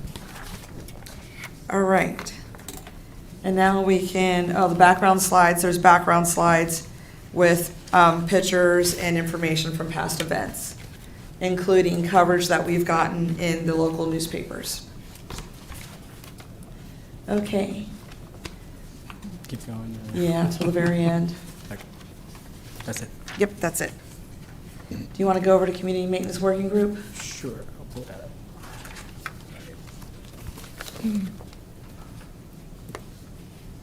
And come January, we're going to actually start working on our strategic plan so that we can prepare to do more exciting things. And that was part of some of the training that we got in November. Okay. Go to the next page, please. All right, this is our progress since we were started. This is Community Maintenance Working Group, and underneath that falls Keep the Park Beautiful. And this is the progress that we've done since we were founded in 2021. If you go down to 2024, there was a couple things that we've had to move to 2025 because frankly, we just kind of ran out of time and it took a little bit more effort than we anticipated. One of them is developing and launching code training for the residents. And as part of that, we're going to include parking, right, Yessi? Mm-hmm. And also developing a volunteer core program, and that's to help those that are unable to mow their lawns, pick up snow because they're elderly or infirmed. That's going to take a little bit of effort. But what we have done in 2024, we've continued the cleanups first using via Keep the Park Beautiful. We formalized Keep the Park Beautiful, and we've held the Halloween Houses of Lights, and we're in the process of holding the Winter Lights Extravaganza. It's the 4th year of that. So in 2026, 2025 and 2026, it's just going to be doing a lot of other different things, including a community garden behind the rec center. And just kind of give you a recap of everything that the committee has done this past year. We had a table at the Latino Festival, and we had the assistance of the young men and women of the Manassas Park High School helping us that day. It was a crossover event with Keep the Park Beautiful. The Halloween Houses of Lights, we've had 8 registered homes, which was 1 more than we had last year. And for the second year in a row, as the judge's best was 154 Cabell Drive. And the judges, once again, were the young men and women of our local scout troop, and I forgot to put the scout troop number there. On October 26th, we gave out more than 1,000, I don't know how many pieces of candy we gave out. Yeah, like a bunch of bags. Yeah, probably close to 2,000 pieces of candy to the children that were at the Halloween Houses of Light. The folks at 154 Cabell were our guest of honor, and there's a picture, I think there's a picture of them somewhere right there. You can see them in the bottom right-hand corner. And there we also promoted the Halloween Houses of Light, the Lower Kent Block Party, and tried to recruit people for Keep the Park Beautiful. Then on November 11th, we had a crossover event with KPB again. It was the Lower Kent Block Party. As part of that, we also had where children could make cards for veterans, which I have to send over to one of the state hospitals here shortly. And then, of course, the December 7th Light Parade, which was a crossover event. And once again, except for staff time, which was primarily vet, we did not incur any cost to the city, and everything was donated or purchased by the committee members. So a big thank you to the committee members. The upcoming event, of course, is the Winter Light Extravaganza. As noted earlier, registration ends this Friday. And we looked at the numbers today. 64% come from the west side, none from the central part. So if you live in the central part, which is between Manassas Drive and the railroad tracks, please put your name in. It's free. And the east side is 36%. The first time, we actually seem to have I call it a battle of the blocks. We have a number of neighbors that live close to one another that have put their names in. So it's going to be kind of interesting.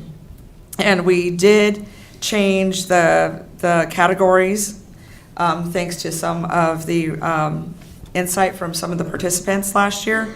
And the judging again will be done by the young men and women of Scout Troop 1372.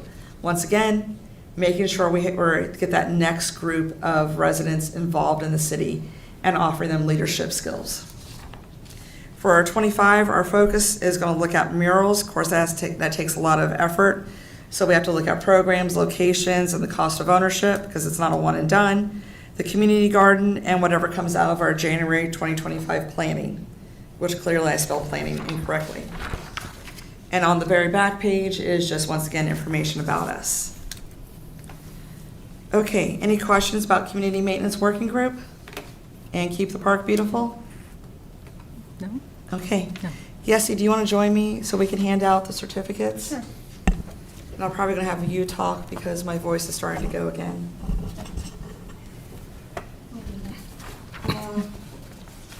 Start off with, yeah, we have a lot. Not everybody's here. Yeah, here. I'm going to grab this over here.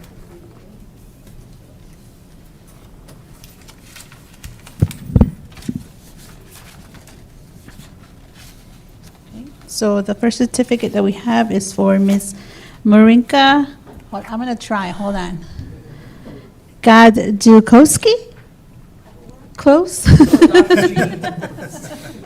And I think we need our honorary member up here too. He does.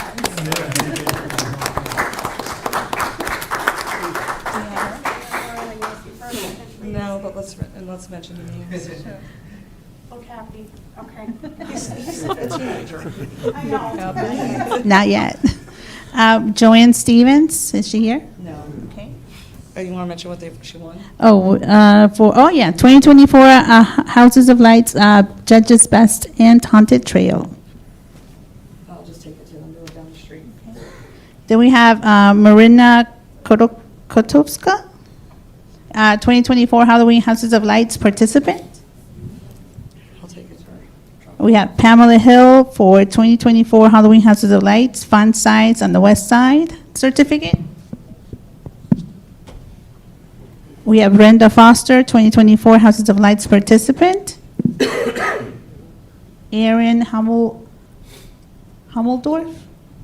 2024 Houses of Lights full size on the east side participant. Sure. Patty Winsky for font size on the east side, Halloween Houses of Light participant. And then we have Laura Hampton, who participated as well. Then we are going to present the BSA Troop 1372 Boy and Girls Troop of the Manassas Park for being the judges of the 2024 Halloween Houses of Lights. Then we have a certificate for Lori Meme for Keep the Park Beautiful Cleanup for September 2024.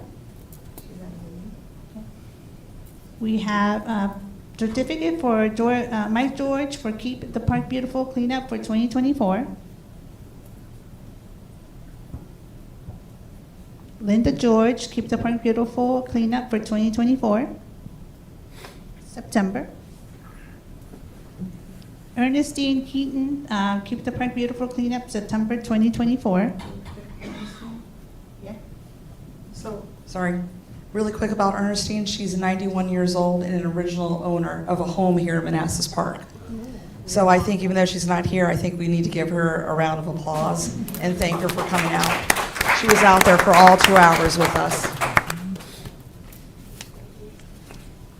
The next certificate is from Maria Shivik, Keep the Park Beautiful, June and October cleanup. Stephanie Poirier, Keep the Park Beautiful cleanup for September 2024. I think it's Lalani Valencia Cervantes, Keep the Park Beautiful cleanup 2024 October, high schooler. Alexandria Garcia Luis, Keep the Park Beautiful cleanup for October 2024. They're from the National Honor Society. Roman Feldman, Keep the Park Beautiful cleanup for September and October 2024. You did get a certificate.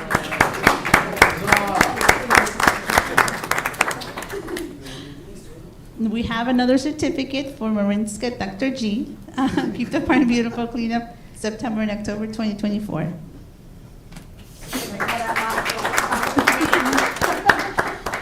And then we have a certificate of appreciation for Keith Nguyen for June and October for the Keep the Park Beautiful 2024.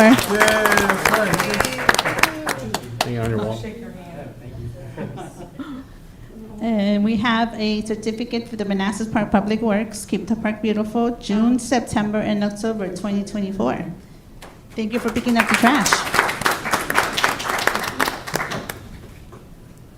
He's better at this one.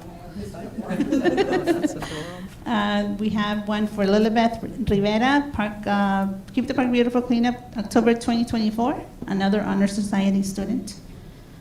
We have a certificate for Omo Hikari, Keep the Park Beautiful Cleanup, October 2024. He's from the Junior Honor Society.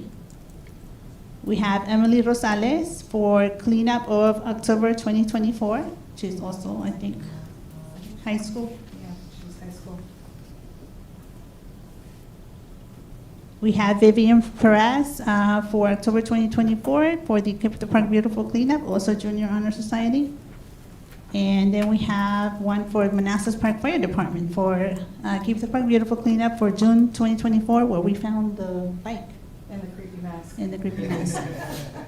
We have a certificate for Mike Smith, who always wins for finding the weirdest thing when we pick up trash for June, September, and October 2024.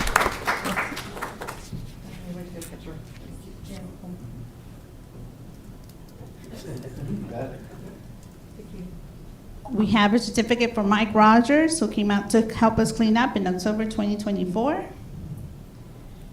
And a certificate for the wife, Michelle Rogers, that came up as well on October 2024. And Tyler Ragula for 2024 cleanup of Keep the Park Beautiful. That's it. We did it.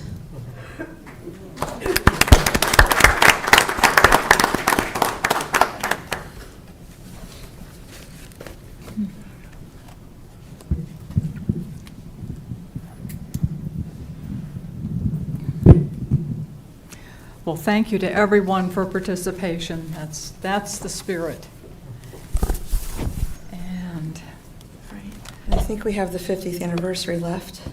oh, okay, oh, right, sorry, That's all right. sorry, yeah, Okay. Yes, please, Keith. yeah.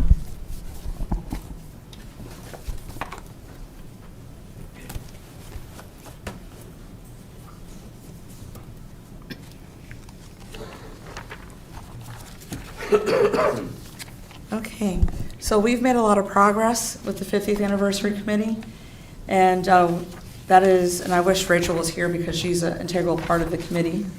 And our tagline is People, Place, Policy, and Progress, which Shalab actually came up with it on our first meeting, just listening to us. You go to the next page.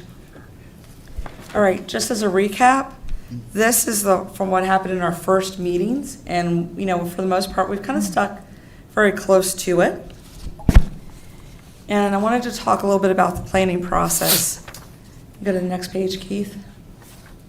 Keith, do you know what this diagram is? Yes. What is it, Keith? Use that PMI skills.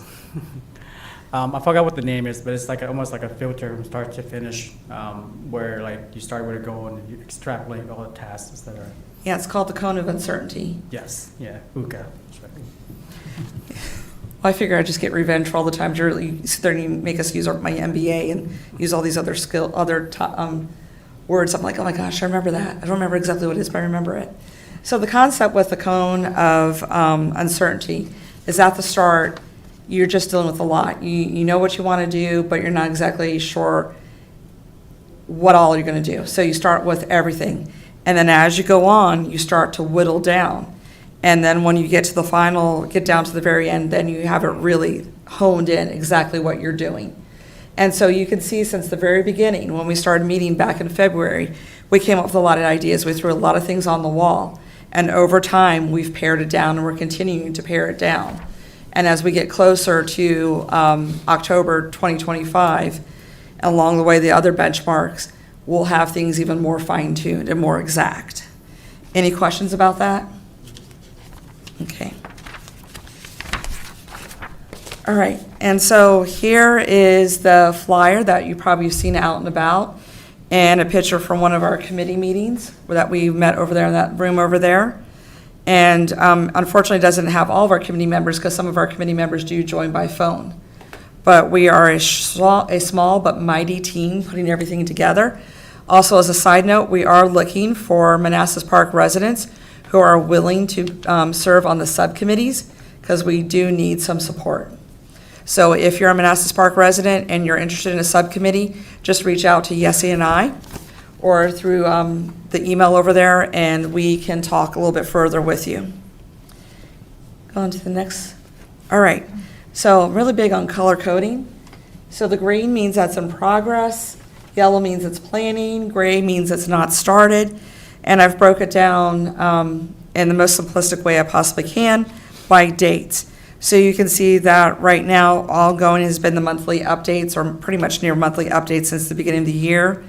We've started the resident artifact submission. We've gotten some, but not nearly as much. So we are increasing our outreach. We're going to use different methods to increase our outreach. Part of that artifact submission is the building of an online museum that we're in the process of planning. The online museum will live on the website for in perpetuity. The end goal is that at some way down the road, maybe 5-7 years down the road, we have some sort of formal, stable, permanent museum. We're not talking City of Manassas Museum, because even that didn't start off that big. I remember as a child going into the street that's across from what used to be the Old Town Inn, and it was a small storefront. So you've got to start small and you got to work big. Eventually get big. And then the budget, we will have the budget for you in late June 2025. I'll be back at that point to present. We do have the logo and poster contest in progress at the schools. I think when we spoke, we had our meeting last Thursday. How many was it, Yessie? Maybe 20 posters or something? Yeah, 20. 20 posters? 2 logos, so Yeah. kids get on it. Right, so she being Rachel has extended the deadline for the logos. The posters are the younger grades, the logos are the higher grades. And the logo will be, there's a whole judging contest by the residents and the committee so that the final logo would appear on our 50th anniversary flag and all things 50th anniversary. Once again, engaging students, building that next round of leadership. Granted, it might be 10, 15 years down the road, but you put those seeds early. And next month, we're going to start fundraising activities. Keith, do you want to tell the folks a little bit about the idea behind the first responder softball tournament? Sure, absolutely. Before I do that, just a quick note on the budget. So, as Councilmember Hampton mentioned, she'll bring that back late January 2025. But you guys are voting on the A1 tonight, so I guess what I'm trying to say is it will be included in the A2, and we do have some time to make adjustments. So, but going back to the first responder, again, this is very high level preliminary discussion, but before even this 50th planning kicked off a couple of years back, there was some chatter among staff or some kind of activity to build morale, to build esprit de corps, and not just internal to the city staff, but across jurisdictions, because we do a lot of stuff with City of Manassas and Prince William County. And really, it was driven primarily by public safety because of the share agreements. And I was taught some history this week by, I forgot who it was, but I guess we used to do this in the past where we had a softball contest, a matchup. It was Miss Connor. Miss Connor was Yeah. telling us. Between us and the City of Manassas, and it's something that I was told that Manassas is interested in doing, and so I can go back and canvass the staff. Really the big, it's just an idea at this point, really the big, uncertainties that we have to vet and to analyze is commitment, what kind of commitment from staff this is going to take. I know that there's definitely a desire to do it, but we got to balance that with work requirements. So I think that's the first thing. But from a little bit of rivalry, I think that the marketing is baked in. If you follow basketball, Duke, North Carolina, Battle for Tobacco Road. We can call this Battle for Route 28. So I think the marketing is baked in. I think it could be a fun end of year celebration, maybe not just a part of this, but maybe in posterity. But again, very early in the planning process. So. Yeah. Talk about the police department going on travel. Yeah, that was part of it. But we are also talking about having a wiffle ball tournament for maybe having, whether we haven't quite figured it all out. Is it different city councils against one another? Because we figure wiffle ball, you can't really get hurt. Softball, we would get hurt. Wiffle ball, not so much. Then we had to explain to someone what wiffle ball was.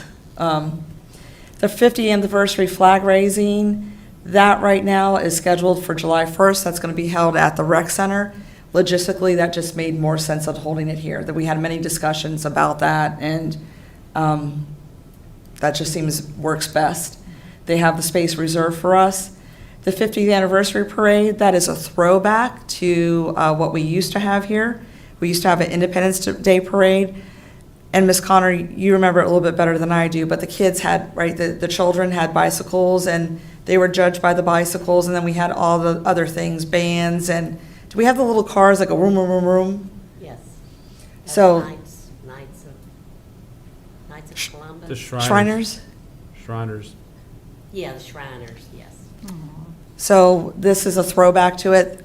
Keep in mind, this is not going to be big like our light parade. This is only going to go from East Carondelet west to City Hall and only on one side of the road. And we spoke to Melissa, and she is going to keep the farmer's market that day so that we already have a baked-in, activity and audience.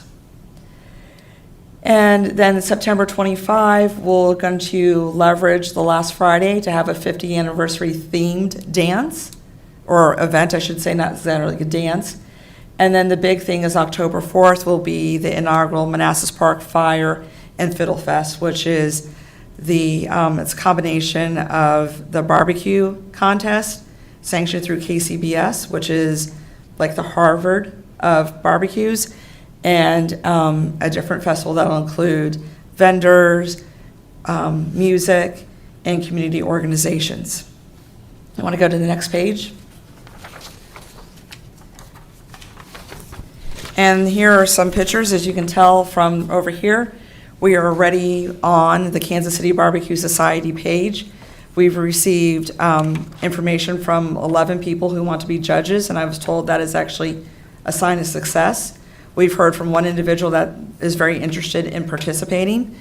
We are, as you can tell, we are the only one in this area at that time of year. The closest one is in Ashburn, and that's in January of this year. And you can see our we've updated our website and an article from August talking about the 50th anniversary. Now the next page is some key points to remember. The event funding is not going to be through, is going to be very, very, very little from city funds. Everything is going to be through sponsorships and donations. We're going to leverage volunteers instead of city staff to help reduce burden. There are some things we're going to need city staff for, and it is a city event. We will reimburse the city any expenses except for staff time, and that'll be in October 2025. All the net profits from everything will go to the Bell Foundation in October 2025. And we are requesting support, whether that's monetary or gift in kind, from non-committee governing body members. That could be small as $5 to as much as you want, but we're asking for support.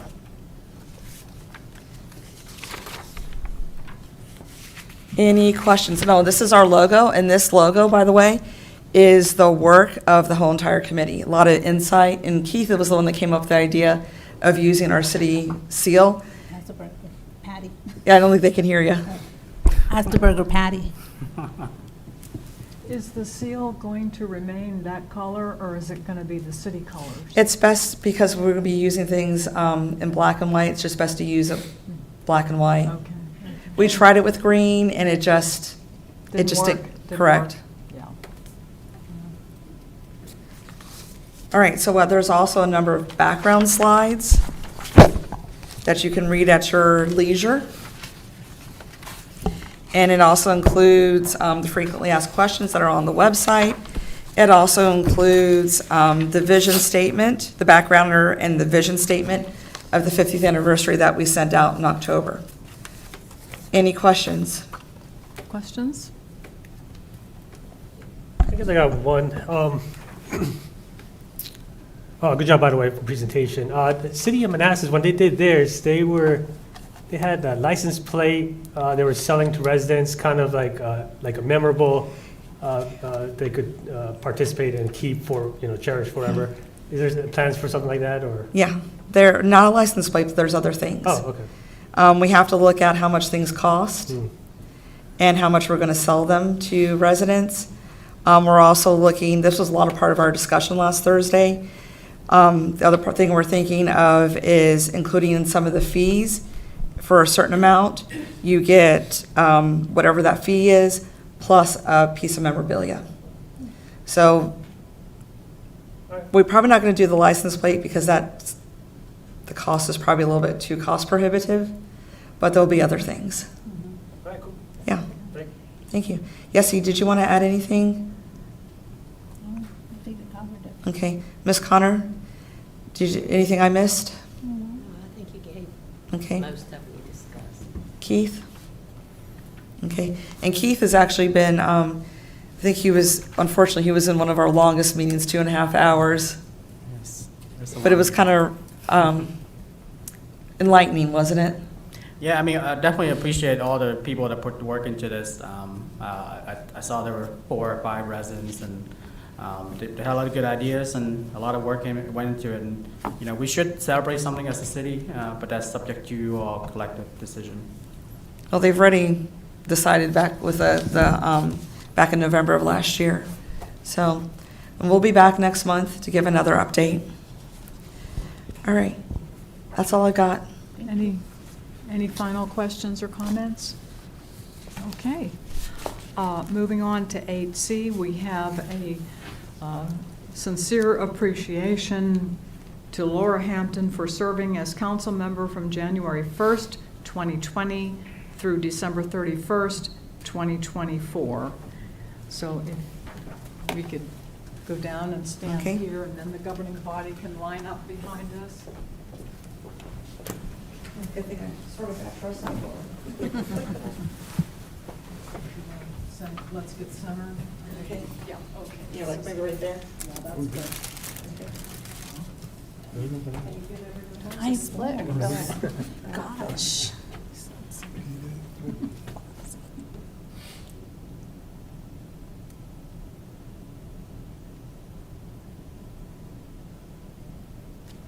Thank you very much.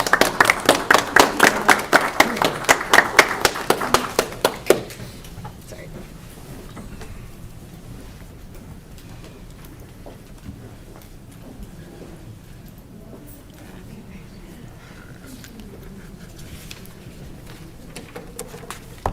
Okay.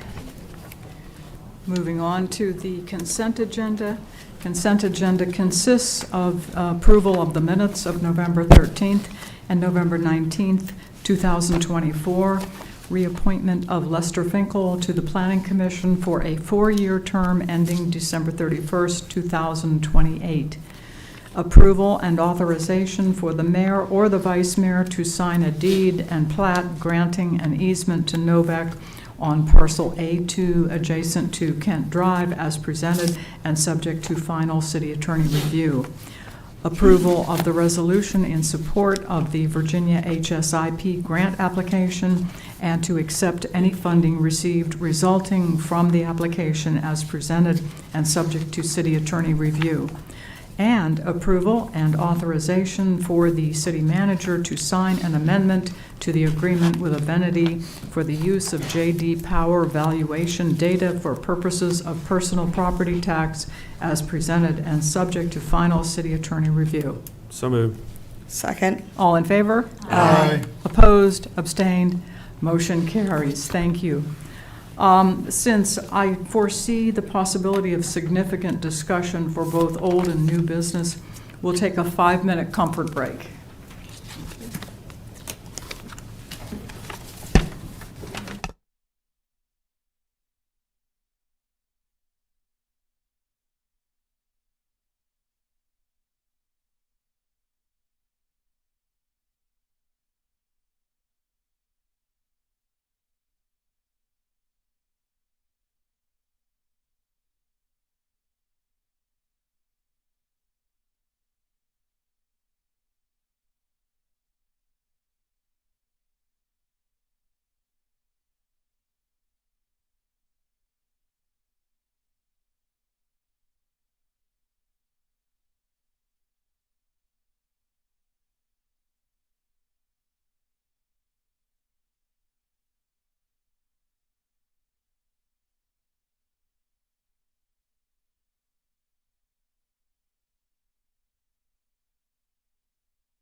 Figure out how to get this thing done here. Let's see. He's You know. gonna pull up the screen and then we just gotta pull over the, Do what now?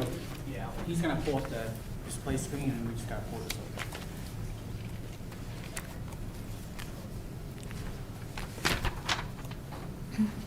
Really?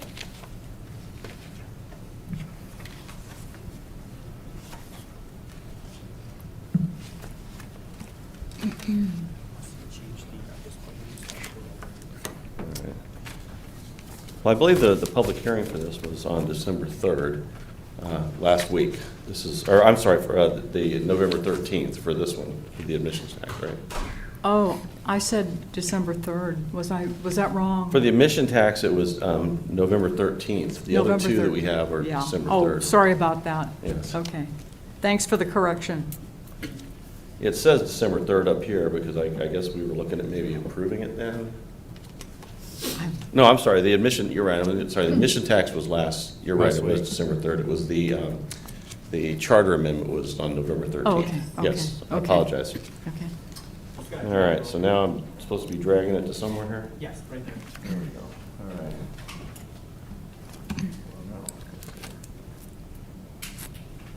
Okay, so this is something that we were asked to do as part of the movie theater. They asked us specifically for the admission tax. If you remember when we talked about this, we changed just a couple things here. There wasn't any opposition to this necessarily, but there were a couple things we added. Arcades and bowling alleys specifically were added at the request of B&B, which is the company that is proposing to build a entertainment complex that includes arcades, bowling alleys, and movie theaters. So we did that, and then we just made the changes to the charitable purposes to exempt purposes in line with the IRS definition. And we also exempted out city-sponsored events. And this is something that I was asked to put in there. This is basically if the Commissioner of the Revenue gets payment, she has until the end of the month to turn it over.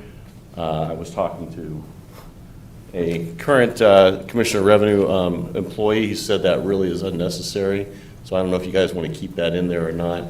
I think promptly probably is sufficient, but that's your call. Let's see. I think that was it, just cleaning up a couple of little minor typos that were in the original document. I didn't get any feedback from anybody, so I'm assuming that you guys are okay with what we have here. Are we all okay with it? Yes. Yes. Yeah. Yes. Okay. Okay. Do you want the Councilmember end of the Jeanette, month or You're okay with it? Are we voting? No. Oh, no, yeah, that's Oh, okay, okay. So did you want to keep this in here or not? What is the? This is the part that says if the Commissioner of Revenue receives payment, that she needs to turn it over promptly, but no later than the end of the month in which it's received. And you think it's not necessary, right? Well, I didn't think it was necessary, but I conferred with our resident expert. Hold on, can I say why I brought up that discussion last week? Because the word promptly, words like that have different meanings for different people. And I just don't wanted to make sure that there was some sort of time limit, that promptly doesn't turn out to be a quarter, depending on he or she that may be in that position. So that's why I brought up that, the idea of adding something more definite.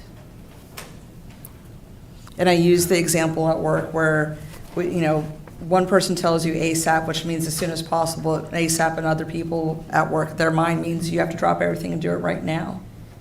So I just wanted to level set expectations. Well, But I'm not married to it, so. Yeah, I'm not married to it either, but I do want to point out that we do have recourse. So if it's not done, we can always go to the court, ask for a writ of mandamus. Courts know what promptly means. I mean, they deal with it. It's a term of art. They typically, it's one of those things, you know it when you see it in the court system. So we can go either way, whatever you want to do, but I don't think it's necessary. Preferences? I don't mind keeping it. Keep it? Either way. Either way? We've got one keep it, one either way. I'm either way. I'm either way. Either way? Either way. Okay. That doesn't say anything. So your call, Dean. It's not my call. You guys vote for whatever you Well, want. let's just keep it then. I mean, either way means, let's just keep it then. Okay. Is that a correctly written sentence where it says, article by the Commissioner of the Revenue shall promptly? But not later than the last business day of the month in which such remittances were Oh, I see. received, be turned over to the city B is clerk. down after the second comma, okay. Right. It was just a little confusing at first. Yeah, I didn't Okay. really read correctly when you said shall be promptly, and then, I mean, Okay. I guess we can leave it in since, we have a consensus for either way, so. well, it's city code, you can always change it later if you want. Yeah, okay. Okay, any final comments or questions? Okay. The motion is that the governing body approve and adopt an ordinance to levy a tax on admission charged for attendance at amusement and entertainment events, performances, exhibitions, and similar productions as presented and subject to final city attorney review. Moved. Second. All in favor? Aye. Opposed, abstained? Opposed. Abstain. Opposed? Opposed. One opposed from Opposed. Councilmember I Javid. oppose. And now abstain. No, Abstain? Opposed. Opposed from Councilmember Carrera and abstained from Councilmember Amaya. Okay, So we have a 4-2-1. so it's 4-2-1. Okay. It still passes, Still right? passes, yep. Okay. Okay, 10B is next, which is Parcel B-2 purchase and sale agreement with B&B Movie Theatres LLC. Public hearing having been held on December 3rd, 2024. So I sent the agreement over to the attorney for B&B, and I got it back this morning.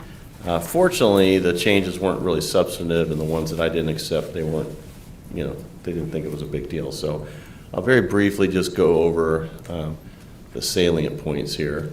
I added in here language that says they need to start this thing right away. So we defined commence and commenced there. You'll see why that's important, because later on down here, it reverts back if they have not commenced construction of the building by December 31st, 2027. Now, I got to tell you, I'm a little concerned about that date, and the reason is because they put that date in there because they're concerned about the threat of 100% tariffs from President-elect Trump. They want to see how that plays out and how that affects the costs for this, because they have a thin margin. My concern is that you guys go ahead and authorize this the bonds in early 2025, and then in 2027 they decide they're not doing it. We still got a bond. I don't like that. I'd like to talk to bond counsel. We didn't have time today to talk about this because this just came today, and I just, right before this meeting started, I found out why they wanted to put that in there. So I am concerned about that. That's really the only thing about the changes they asked that I am concerned about. Okay, so I put in here a reverter clause, and you may have explained what this is, but if certain couple conditions occur, it reverts back. So if they don't use it for a period of 6 consecutive months, or they don't start it within the 2-year period. So they have basically 3 years to start the construction. And then once they get a certificate of occupancy, if they ever stop using it for 6 months, then it reverts back to the city. And the reason I did that is because even though we have a deed of trust on the property for the loans that we have, my concern is that sometimes it makes sense for tax purposes just to leave a building empty. And I don't want to have a big empty building in the middle of downtown, which is when this is a critical piece of our downtown rejuvenation. So they finally agreed to that. They didn't like it. They initially wanted to cut it off at 20 years after the conveyance, and I said, no, as long as we have any kind of obligation whatsoever, whether it's moral or legal, for any loan on this property, then we're going to keep that in place. So you'll notice that we will go ahead and record amongst the land records a document that terminates it, the right of the reverter clause, and releases the property from it once they've either refinanced it or paid off the debt. long as the city's no longer on the hook, then we can get rid of that reverter clause, and they'll be well into the use of that property. So I thought that was important. A lot of this survival stuff, that probably doesn't mean much to you, but typically when you sell property, everything, all the legal documents merge into that deed, and so we could never go back to this. When we put this language in here, it survives, so that, you know, later on down the road, even though they own it, we can still enforce this. It's stuff we've done in the past too. Let's see, I don't think there's, yeah, this is, they have until February 28th to close. They just wanted to push it a month because they have 45-day study period. If they don't even close on or they don't even get this thing signed until January 1st, now we're in the middle of February, so that's why that's in there. And I don't think there's any other substantive. Yeah, that's just me telling them they got to get moving real quick. And they did, like I said, they didn't have any problem with it. We did talk about this is what they've requested. This is all the financing stuff that we talked about before. And then this here again. This survives until we're no longer on the hook.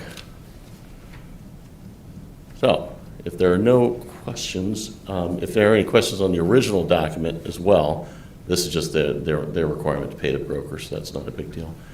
And that's it. Now I want to show you really quickly, let's see if I can find it here. The deed of conveyance just matches the language. Let's see, the deed of conveyance just matches the same language. So down here, the reverter clause, I put the same language in there that we put in the agreement. So, any questions? Yes, ma'am. So Dean, you're probably gonna have to educate me when you put the reverter clause in response to the 2027 date. Does that reverter clause take us off the hook of paying the bond? No, and that's why I need to talk to our financial advisors and our bond counsel and see if there's a way that we can structure the debt. Because I was told by their attorney they're not going to draw down any money on the debt until they're sure that everything's a go. But we're still on the hook for this debt, and so right. I said, I don't want the city's got, if we're morally obligated to cover this thing, and you walk out legally, now we're legally on the hook. And we got nothing there to show for it. So we need to find out. He did say that they would repay us anything that they drew down, and we could put that in the contract. I want to speak, though, with our financial advisors and see if there's a way we can structure the bonds accordingly, so that, we have, right now, we already have built in there a period where they're just accruing interest, there's no payments made. Maybe we say something like during that period, the bonds can be redeemed during that period, and as long as everything's paid back or something along those lines. I'm not a bond counsel, so I don't know the details. So if we can do it, great. The guy I was dealing with said that he does this in Missouri, so maybe it'll apply in Virginia as well. Okay, thank you. You're welcome. So if you're intending to try to restructure the bond, then does that mean we don't need to postpone this? So I'm not going to say postpone this. I think that ultimately we have the control because we have to approve the bonds. And the bonds, we're not going to approve the bonds if the bonds are doing some sort of a squirrely thing. Yeah. This deed or this agreement though does bind us to its terms. The other attorney said, well, we can amend it in January, February if we need to. I said, yeah, we can always amend it, but this is what we're going to be bound to. Yeah. So then I'm thinking it might be wise to defer this. Well, and I'm not going to disagree with that. I brought that up with them. I said they may very well not want to vote on it tonight because we need to get some answers. He's okay with it only because we moved ARPA money around. So remember before we had a December 31st close date we were trying to push for. We don't need that anymore. So I think we have some wiggle room. So if that's your desire, then okay. I fully support that. Okay, so let's hear from opinions. Yeah, I say defer until we get clarity on that. Yeah, I would agree. Defer. Okay. I agree. Agree, okay. It's probably going to be January Yeah. Because I don't know if anyone wants to be meeting around Christmas time, so. But anyway, we could have a special meeting called, I hope we don't, but No. probably January. Next to, special meeting next. You're done, Tuesday. you just don't want to have any more meetings? No, we're done. Okay, so we'll push this then. The emission tax, though, has already been approved, so we have that in place, so that kind of greases the skids. That was one of the things they were a little bit worried about. Okay. Let me ask you a question, though. What if, since there are entertainment options, what if they had the restaurant, the bowling alley, arcade, whatever set up, but the movie projection or movie theater part needs a little more time? Can they open operations at that? That's up to them, but I would imagine they'd want to, because they need to get some revenue generated. Right. So this doesn't bind them to that. This just requires them to build the building, and then the uses that are defined in there. and I So they already don't have closed to it. even operate by that deadline? They just need to be constructed? It's an entertainment complex that includes 8 screens, arcade and bowling alley, and a restaurant. I apologize, I closed it out already. Let me see if I can pull it back up real quick. Okay, here we go. So if you look at the word, there's a definition of uses up here. I think in the beginning. We need that theater built. Yeah, Boy, I'm sorry, this is a long document. I know some of you want to get out of here. I'm looking at you, Michael. All right, so,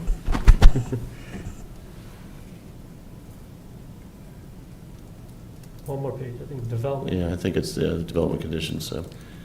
Yeah, here we go. Entertainment venue consisting of 8-screen movie theater, dining space, and other amenities. Okay, so a restaurant's not even included in there. Oh. So the 8-screen movie theater is the critical component of this thing. It's spelled out there. Now, we can define that a little bit better if you want to say, what needs to happen, but that's their proposed, I'm sorry, there is dining space there. But that is what they've proposed, and so it's up to you to decide whether you want to specify that they have to have all those uses up and running, a couple of them up and running. Well, can you go back to that paragraph with December 27? Yeah, let's see, that is the title, that's down here, I think. Yeah, right here. So it says, special orientation, root cause that will be effective. The project has not commenced construction on the building. Oh, so they don't even have to be open on the 27th, they just have to No, construct? commence is defined up here, so they just have a land disturbance permit has been applied for, they have the bonds and agreements in place, and clearing and grading has begun, and then the footers have been poured. So, it's obvious to the outside world something's going on, but they don't have to open by then. I see, so, and then if they don't do any of that before that deadline, it reverts back to the city? Yes. But we would have the bond at that place, at that time? Yeah, the bond would be in place unless we can. But wouldn't they default on the contract and then the corporate guarantee kick in? Yes, if the way this is written, when the reverter clause kicks in, the property comes back to us, and presumably, it's a gray area whether or not they'd still be obligated, because the property would now be ours. The deed of trust on that property would, you don't have a deed of trust on your own property. So since we would be the beneficiary of the deed of trust, once we own the property, the deed of trust merges into the title. So we wouldn't really have any recourse at that point to go after them. All right, let's wait until bond council, see what they say. Okay. Yes, sir. Can we get a straw vote of the council as to who's in favor of this contract as it stands today? I mean, we understand we need more information from bond council, I understand that. But going forward, are people generally supportive of this, of the concept, of the idea? I'd like to know that before we schedule a meeting for possibly next week or into January. Are you talking about with the 2027 thing all taken care of? Yes. Okay. You mean, you want a little bit of idea of how we're going to vote based on, not that we're going to vote tonight, Correct. but, okay, yeah. Yes. Okay. Nasib, how do you feel? Yeah, I mean, I'm okay with what is presented. With the overall concept? Yeah, right. Okay. Yeah. Yeah. I am too. Yeah. Yeah, I am also. Yes, you? with the concept. I am okay with the concept. Yeah. Are you? Yes. Okay. Okay, It's unanimous, yeah. All right. Okay. Okay, well, that's good to know. We're still moving forward. Yeah, okay. Okay, so, with that, since you want to go ahead and officially just postpone the vote? Okay, well, what's the wording? mean, I would just say we hardly postpone ever it. do it. Yeah, I mean, well, we don't really have a date yet. You want to just go ahead and set it for the first meeting in Well, January? Okay. Well, Madam Mayor, what if So we, this shall be tabled until the first meeting in January? well, I have this question, if we voted on this, since everybody's in favor of the concept, wouldn't Dean have an opportunity to do final revisions?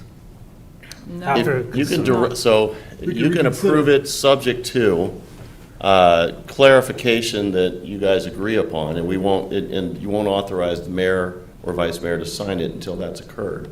You can do that and, approve it in principle, subject to Right. clarification and the assurances that we'll be able to structure the bonds in such a way that the city would not be on the hook if that kicked in. Okay. Oh, I like that. Yeah, I mean, that works. That works. Okay. That'll work. Let's do that. Well, whatever I just said, maybe. Yeah. Someone play Did the you get that, Lana? Yeah. Can you say Who's that? got All right, so I guess the motion would be then to approve the purchase and sale agreement for Parcel B-2, Connor Center, Blooms Court, as presented, subject to the requirement that the city attorney gets clarification from bond counsel and the city's financial advisors for issuance of bonds with the, issuance of the bonds with the city not being, having a moral obligation to repay them if the Romanet I of the perverter clause kicks in. Moved. Second. All in favor? Aye. Opposed? I'm Abstained? winging it here, I'm sorry. Motion carries. Thank you, Dean. That was a toughie. Yeah. Okay, 10C is amendment to the City of Manassas Park City Charter. Yeah, okay. Okay, so this is the original, okay? What I did is I accepted all the changes. Remember, the original charter amendment proposal had a bunch of red lines. It showed the changes made to the existing charter. What I did is I cleaned it up, I accepted all those changes.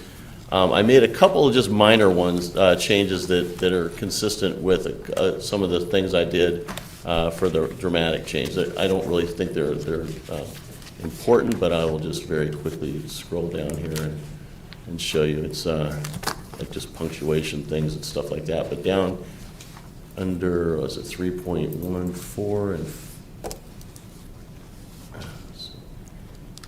yeah, I just put in there, the city treasurer may designate one or more members of staff, which was in the other language, because we've already said they can get staff that if there's approved. So if they get staff, we just want to make sure they can assign staff. I did that for both treasurer and the commissioner.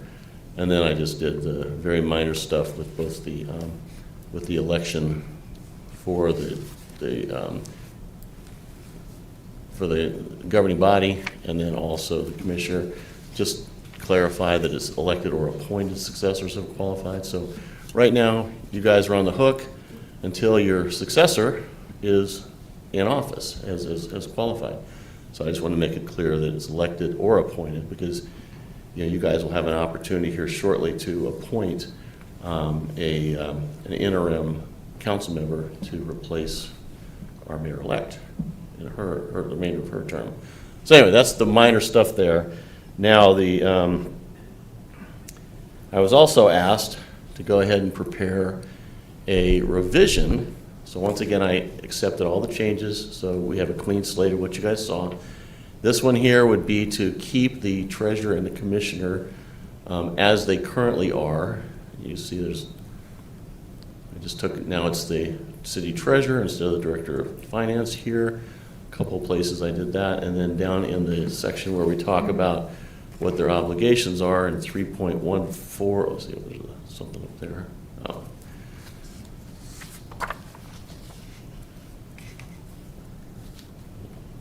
Boy, big, okay. So, I changed it now, so to clarify, because before the city treasurer and the commissioner, the duties, it was just poorly written, it was confusing, it was kind of gray area stuff. So I looked at best practices from other jurisdictions, came up with language I think is clear and concise. I've sent this to you folks already. I haven't heard anything back, whether you had any comments or concerns, so I'm assuming. I sent an email. I sent an email too. But, okay, what would your email say? I support the amended. Right. Okay, that's what you requested. But I meant, So you didn't heard back. I meant for changes to what I submitted to you. Mayor. My email requested anybody's opinion if there was a middle ground. Right. Yeah.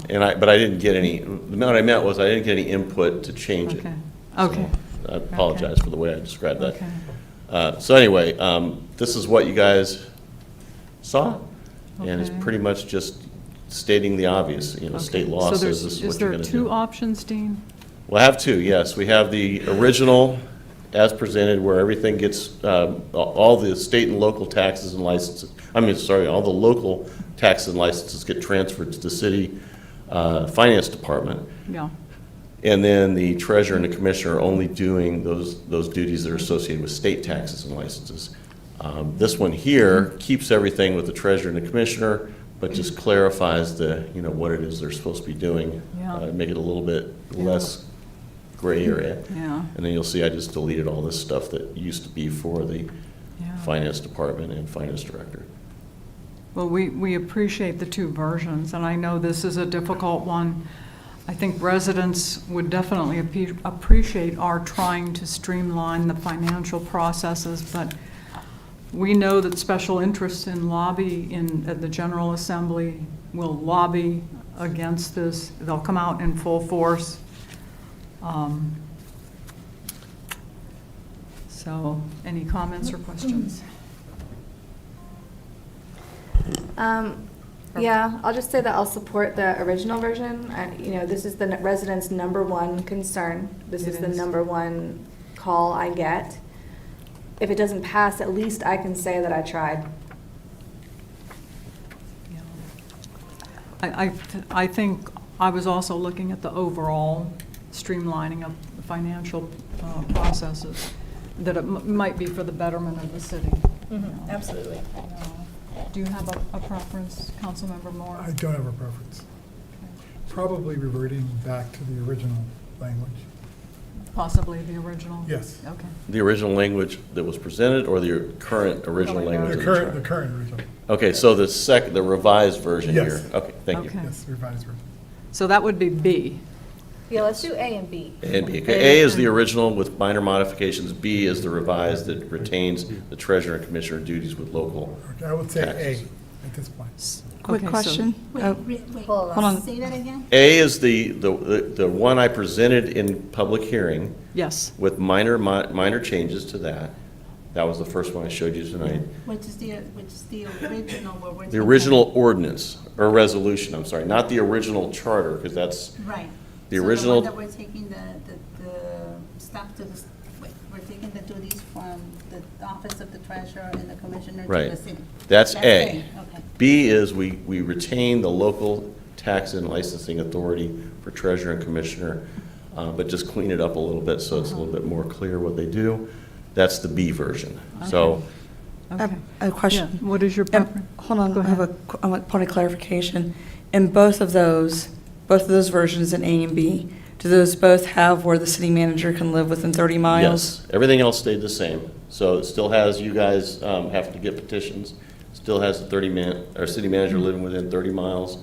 Everything else stays the same. Only the provisions for the local tax and licensing authority changed. Do you have a preference? I'd rather stick with B, and I'd also like to strike that the manager can live with outside the city.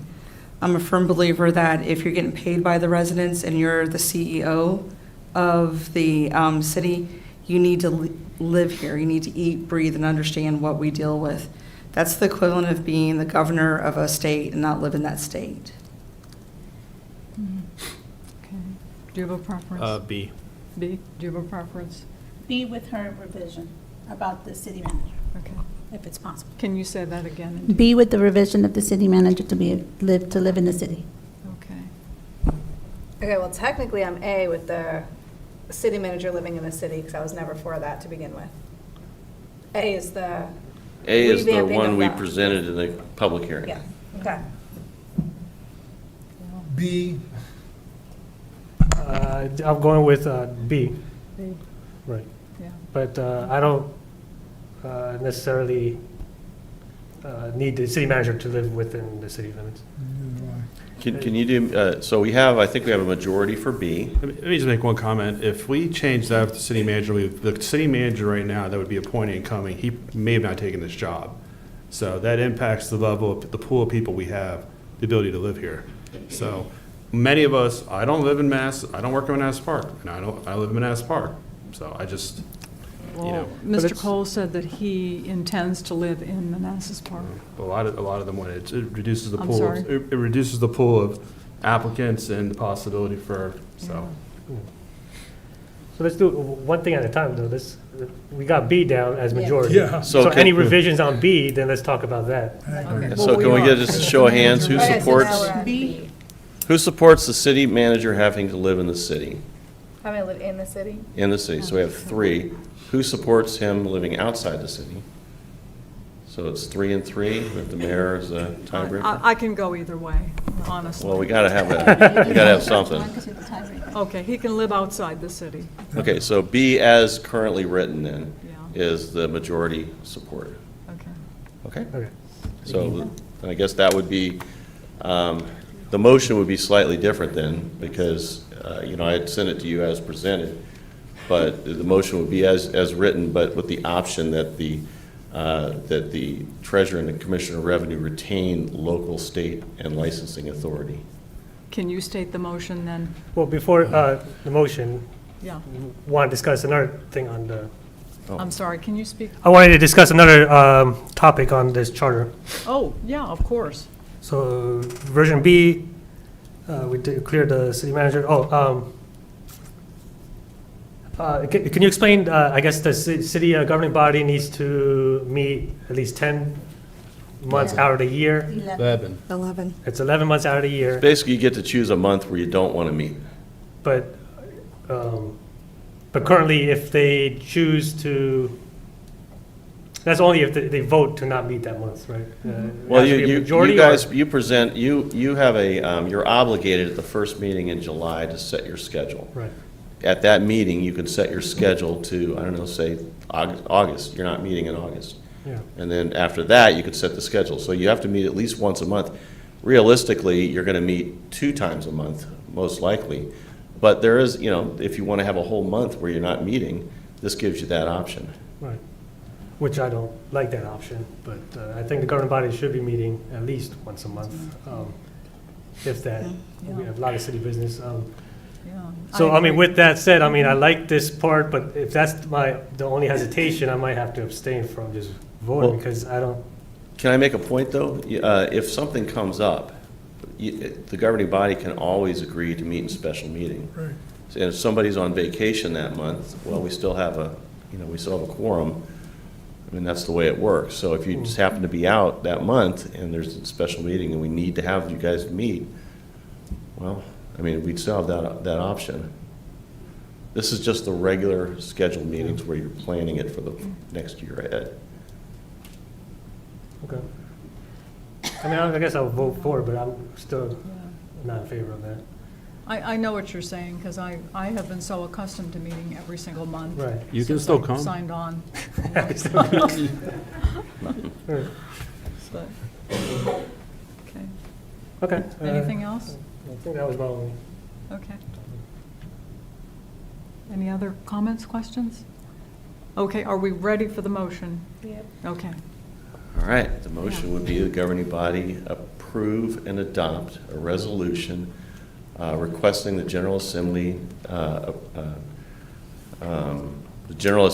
approve a comprehensive amendment to the city's charter that includes the treasurer and the commissioner of revenue retaining local tax and licensing authority as presented. Move, second. All in favor? Aye. Opposed? Opposed. And I oppose because we are not requiring the city manager, present, future, to live in the city. I think we're doing a disservice to our residents. Okay. Abstain? Okay, thank you. Thank you. That's all I have. Okay.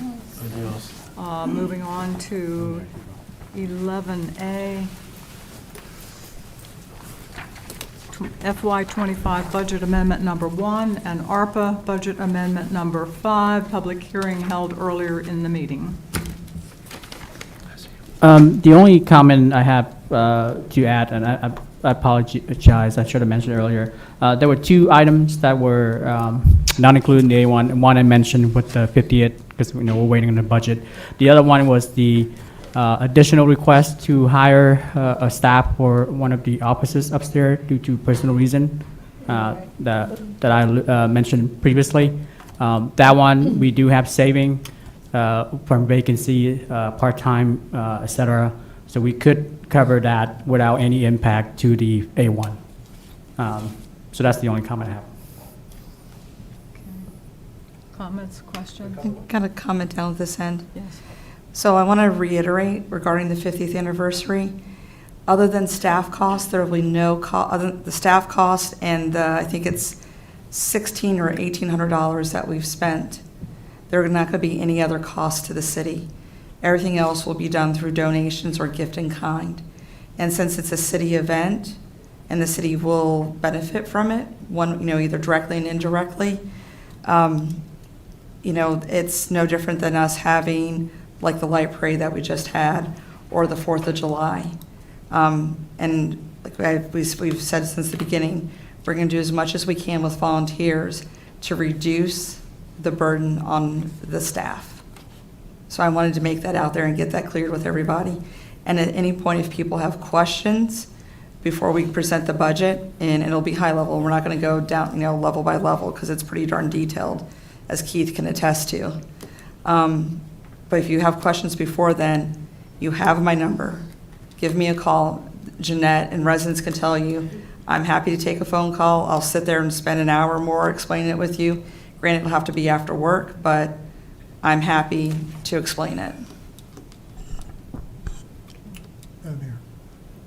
Yes. And I appreciate that, Councilmember Hampton, and that's one way we can operate.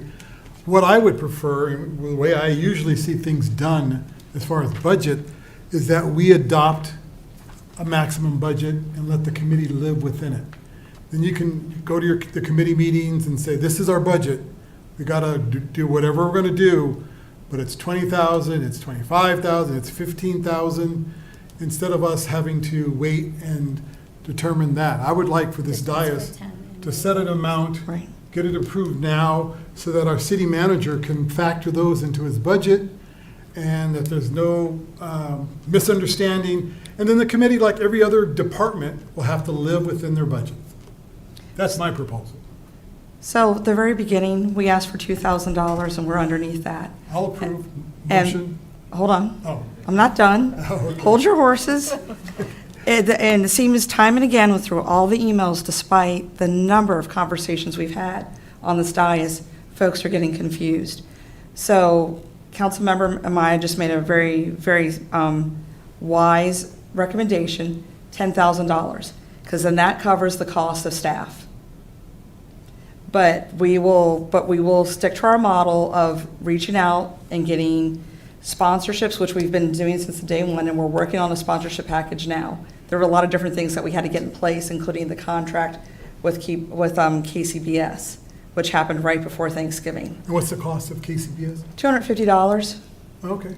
So let's make the motion, then. I agree with Councilmember Amaya. Let's make the motion to adopt a $10,000 budget. I have a question. Would the $10,000, what if you're not done with the cone of uncertainty? No, but we're whittling down. Uh-huh. And we are building a sponsorship package to cover the costs. And if we don't have enough money, then we cut more. Just like I used to do when I had events. Okay. When I used to do events for the association. I've had a lot of jobs over the years, and coupled with my education. So between Councilmember Amaya's was 4 years now with running the Latino Festival, which, by the way, has used as much staff of what we're asking for. Between my years of doing events, and with our city event manager, we're trying to keep it as slim as possible, and we know that if we don't bring in the money, then we're going to cut. Councilmember Hasib tonight already talked to me about a sponsorship.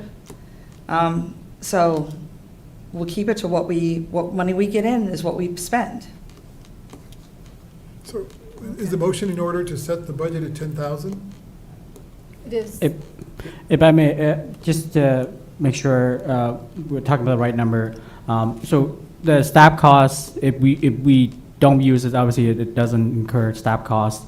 But the projected staff costs for the events laid out right now are going to be actual costs, not in kind, because it's overtime. I just want to clarify that. If we don't use it, obviously great. So because of that, I would recommend, if we're going to do a not to exceed budget, I would feel comfortable with the 50% number, which is 25.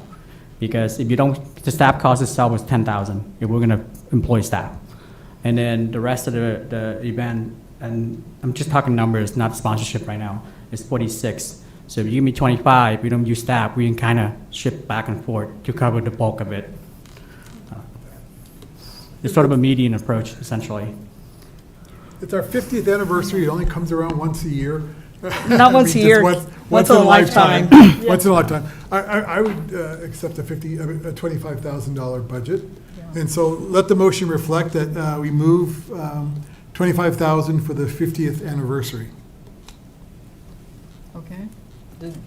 Is that legal, Dean? He made the motion? Yeah, he didn't have to retract his previous motion, did he? Did he actually make the previous motion? It wasn't Yes, he seconded. did. It died for lack of a second. So moved. So moved. You want a second? Yes, I'll second. Okay, good. And could you restate the motion? That we adopt a not to exceed budget of $25,000 for the 50th anniversary celebration in City of Manassas Park. Okay. All in favor? Aye. Opposed? Abstained? Motion carries. Yeah, Thank you. 25,000, that's Thank you. fair. It's very fair. Okay. Yeah. Okay. Do you have more on 11A? Nothing more. Okay, so any other comments or questions before I read the motion? Okay. Staff recommended motion is that the governing body adopt the FY25 budget amendment number 1 to include the ARPA budget amendment number 5 as presented. Second. All in favor? Aye. Opposed, abstained, motion carries. Thank you. Next is third quarter appropriations for FY25, city and schools. So this is a pretty straightforward agenda item for third quarter. Now that you all approved the A1, which is what these numbers are based off of, for third quarter, as a reminder for our residents, we usually front load debt and capital in the first 2 quarters, the bigger share of it. And for third and fourth quarter, we equalize the rest. For the operating budget, we equalize 04, and so this is just the third quarter of it. And for school, we equalize 04. So for a total, for third quarter, the staff's requesting about 34 million for the city and roughly 17.7 million for the schools. Okay, any questions?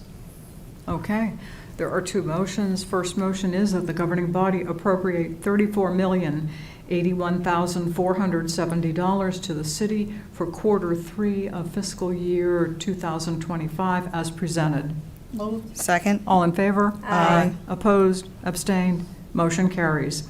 The second recommended motion is that the governing body appropriate $17,689,738 to city schools for quarter 3 of fiscal year 2025 as presented. Second. All in favor? Aye. Opposed? Abstained? Motion carries. Thank you. 11C, increasing the amounts charged for all work regulated by the Virginia Universal Statewide Building Code and items listed in Land Use and Development Fee Schedule, public hearing held earlier in the meeting. Any last-minute comments or questions before we vote? I mean, I guess I got one comment. I mean, Can you speak into? yeah, I mean, the only comment is, I guess, to the governing body is, are we ready to vote on this right now, or would you guys like to table it and discuss more about these fees? and prices that were presented. Well, I don't know, I think all the fees that have been recommended by the Planning Commission are very fair. There's a certain amount of cost recovery that has to be done. Staff has to be paid for, you know, all the work that staff does. So I would favor voting this evening. Okay. And I guess my question would be, what specifically do you want to look at? Like which ones would, I mean, the residential component, so the residential component. Is it possible to vote on the commercial component tonight and table the residential component? Here's the thing, though, if you table the residential component, we're still going to have residents putting in here in the coming, 2-3 months for the larger projects. So the burden is still there on the staff. Yeah. Yeah. Pardon? Do you think we should vote this evening? Yeah, I think we should vote yes. Okay, what is your opinion, Councilmember Maya?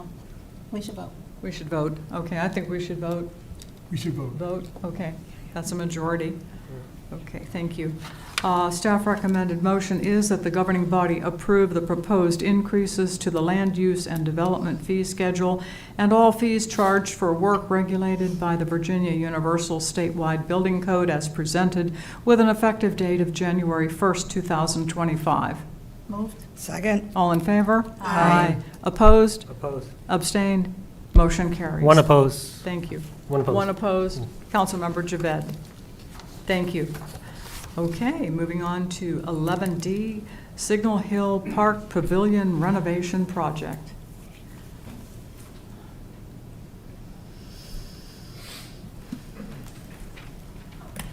Welcome, Jay. Good evening. Yeah. So, good evening, Mayor, members of the governing body. Before you this evening is a staff recommendation requesting your approval to move forward with the Signal Hill Park Pavilion renovation project. This was originally adopted in the FY25 CIP budget for $209,000. In terms of details on the project, the concrete pad and the block structure will remain intact. Pretty much everything else will be removed, replaced, and or reworked. So that includes new doors, new partitions, sinks, toilets, drywall, ceiling. The roof will be replaced, the whole structure will be repainted, and the concrete will be polished and new epoxy added. The department used the city's small purchase procedures to tackle this project. We submitted quote requests to 6 different vendors. Of those 6, 2 provided responses.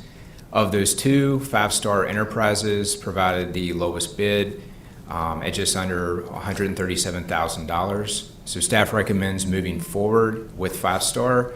However, we do request a 15% contingency similar to the tennis court project, which would make the cost $157,047. And that would just account for any type of cost increases over the next couple of months, anything unexpected that could occur. We had requested in the RFQ package to have this project completed by the end of April. The contractor did state that they could start the project as soon as a contract was in place or shortly thereafter. However, a couple of components would need to wait till the spring due to the weather, possibly the roofing, definitely the painting, and the epoxy application. So since the park opens March 15th, we're prepared to secure porta potties during that interim period in which that the pavilion would be down for our field and pavilion rental groups. So any questions? Okay, thank you, Jay, and that's a very good price. Congratulations on the good price. No, thank you. Thank you. Comments or questions? Yes. It's really, thank you for the presentation, Jay. It's more of a maintenance question. How often are the bathrooms maintained in the pavilion?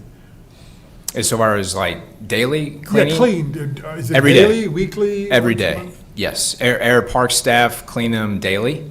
There may be a situation on a weekend where perhaps they're missed, like say on like a Sunday, for instance, but Monday through Saturday, clean daily. They're part of our park check system.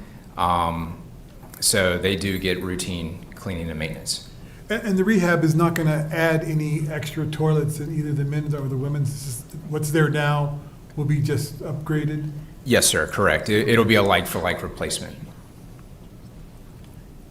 Okay, thank you. Okay. Questions? Comments or questions? Oh, just really one quick. Yeah. This has to do with the 50th Anniversary Committee. Thank you to you and your staff for the help that you've given us so far. Lauren has been an absolute gem to work with, as your staff always is, so I just wanted to let everybody know, thank you. Oh, sure thing, no problem. Thank you, Jay. The staff recommended motion is that the governing body approve and authorize the interim city manager to sign an agreement with Five Star Enterprises to renovate the Signal Hill Park Pavilion at a cost not to exceed $157,047 as presented and subject to final city attorney review. Moved. Second. All in favor? Aye. Opposed? Abstained? Motion carries. Thank you. Thank you. Very much.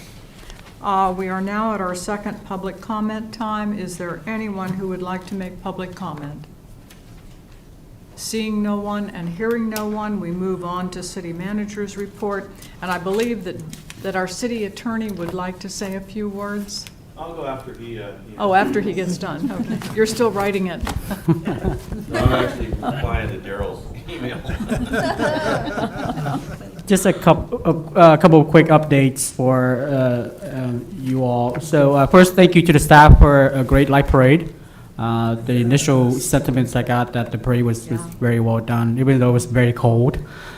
We will huddle as a staff this Friday to pull feedback, find areas of improvement, and we'll have that briefing to you at the next meeting.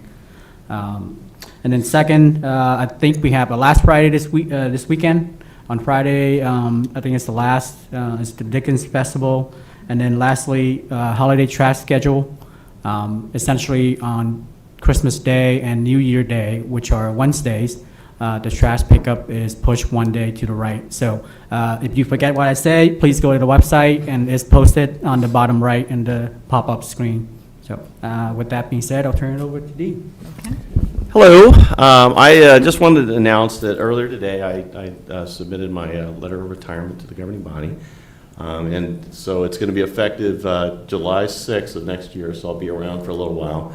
But I just want to take a moment just to say that these past 23 years at that time of being the city attorney and 25 years total of working for the city have really been an amazing time. I've enjoyed it. I've loved the people I've met and worked with, made an awful lot of very good friendships. I'm doing it a little bit early. I'm required to give 6 months notice. I'm giving 6 months and 3 weeks, I think, because I think it's going to be kind of difficult to find a replacement. Hopefully I'm wrong. And I also want to have a good turnover. But I just want to say also that I've kind of done this in various guises, if you will. So I started off working for McGuire Woods, a very large law firm where Manassas Park was just a client, and I was the guy that was flicked to the client, and I became the city attorney. While I was working there in the summer of 2000, I did work for the treasurer at the time and some other stuff for the city, largely associated with the final closing out of Bloom's Crossing, a lot of the deed work and stuff. So I was familiar with the city, and so I got to thinking that, so I did that for 5 years, and I went 12 years out on my own where I hung up a shingle in my house and did the work much like I do now as a remote attorney. But then in 2017, I came in-house, and I've been in-house ever since. I planned on retiring about 1.5 years ago. Former city manager talked me into sticking around, and the governing body very graciously agreed to allow me to move to Texas and still be the city attorney, and I really do thank you for that. That was very nice of you. You certainly didn't have to do that. So I think it's worked out well, but I can see that probably you need to have somebody here. I get that, because it's frustrating to me sometimes too, and I understand that. But when I do finally retire, I will have been somehow involved as an attorney or providing legal counsel for the city for half of its life as a city. So I just thought that was kind of cool, you know? So I've got my fingerprints all over this thing for 25 years, so. But anyway, I want to let everyone know I'm leaving on a very happy note. I'm not disgruntled employee or anything like that. I love the city. I think that you have a wonderful team that's leading it. You have a good city manager coming in. I'm confident that things are going to go smoothly. And I'm also confident you will get a good city attorney. You do have a law firm that could segue into that very easily if you choose to do that. And that's actually my recommendation, is that you choose a law firm instead of an individual.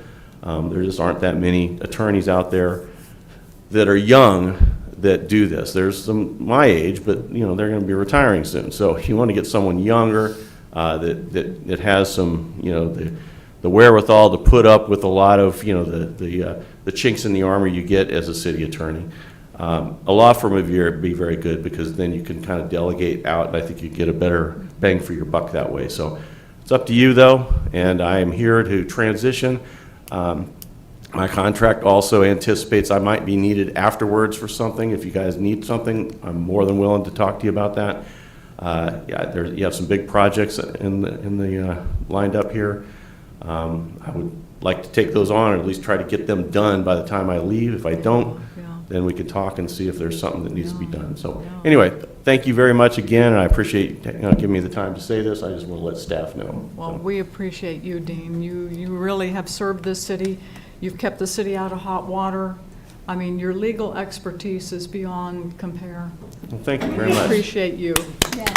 Thank you. I appreciate that. It's a labor of love, I guarantee it. And you just made a great big error, because you did not introduce your beautiful wife. Oh, well, my wife, the only reason I'm able to even have this job is that she's fully supportive. I kid you not, she helped me through law school and everything since then. Been very supportive. She is the better part of myself, and I couldn't do it. It is, but it's a very good marriage. Yes, yeah. Madam Mayor? Thank you, Dean. Madam Mayor, may I say something to Yes, Dean? absolutely. So Dean, I doubt you remember this, but I first dealt with you when I was on the electoral board, when we had to split from 1 precinct to 2 precincts. I remember those days. Yes, and deal with the Department of Justice. Mm-hmm. I think one time I got Trish in trouble because I made a phone call to your office, and it wasn't a very nice phone call, but hey, got things done. But it's my way of saying thank you, Dean. You have helped me in a number of situations, from the time on the electoral board to these last 4 years at City Council. And your guidance and your willingness to listen to my questions, which I tend to have a lot of, but that's what I've been trained to do. And just our other conversations about my high school and the other things. So thank you, Dean, and you will be missed. Thank you very much. Very much, yeah. I want to say, Dean, you have so much institutional knowledge in your brain, and I would highly encourage this governing body. I won't be here, but I would encourage the governing body to continue to use Dean's expertise. You know, I mean, on a part-time basis or whatever you feel that you would want to. Well, I'm a phone call away, Yeah. and you know, if it's just a quick question, I'm certainly not going to start the clock and start billing. So, you know, I do have a very strong fondness for the city of Manassas Park. I've watched it grow. I think it had 6,000 people when I started. Yeah. We're at 17,000 now. You know, a lot of the development in and around the city, you know, I had a big part in that, based upon various governing bodies and the direction given. I enjoyed watching the vision come into play, you know, actually take place. And it's one of the things of doing my job that most attorneys don't get to see. You don't get to see that product that you worked really hard for. You don't get to see it growing out of the ground. I mean, I'm looking over here, and we got a parking garage coming up, and we worked years to get that parking garage, and we finally got it. So I'm happy that's going to be done before I leave. Yeah. Not happy that the movie theater's not going to be here before I leave, but, you know, maybe I'll come back and watch a movie in a couple of years. There you go. Yes, yes. Yeah, okay. Thanks again. Any other comments? Yeah? Oh. Okay, we do not have a closed meeting, so do we have a motion to adjourn? Second. All in favor? Aye. Opposed? Abstained? Motion carries. Thank you, everybody.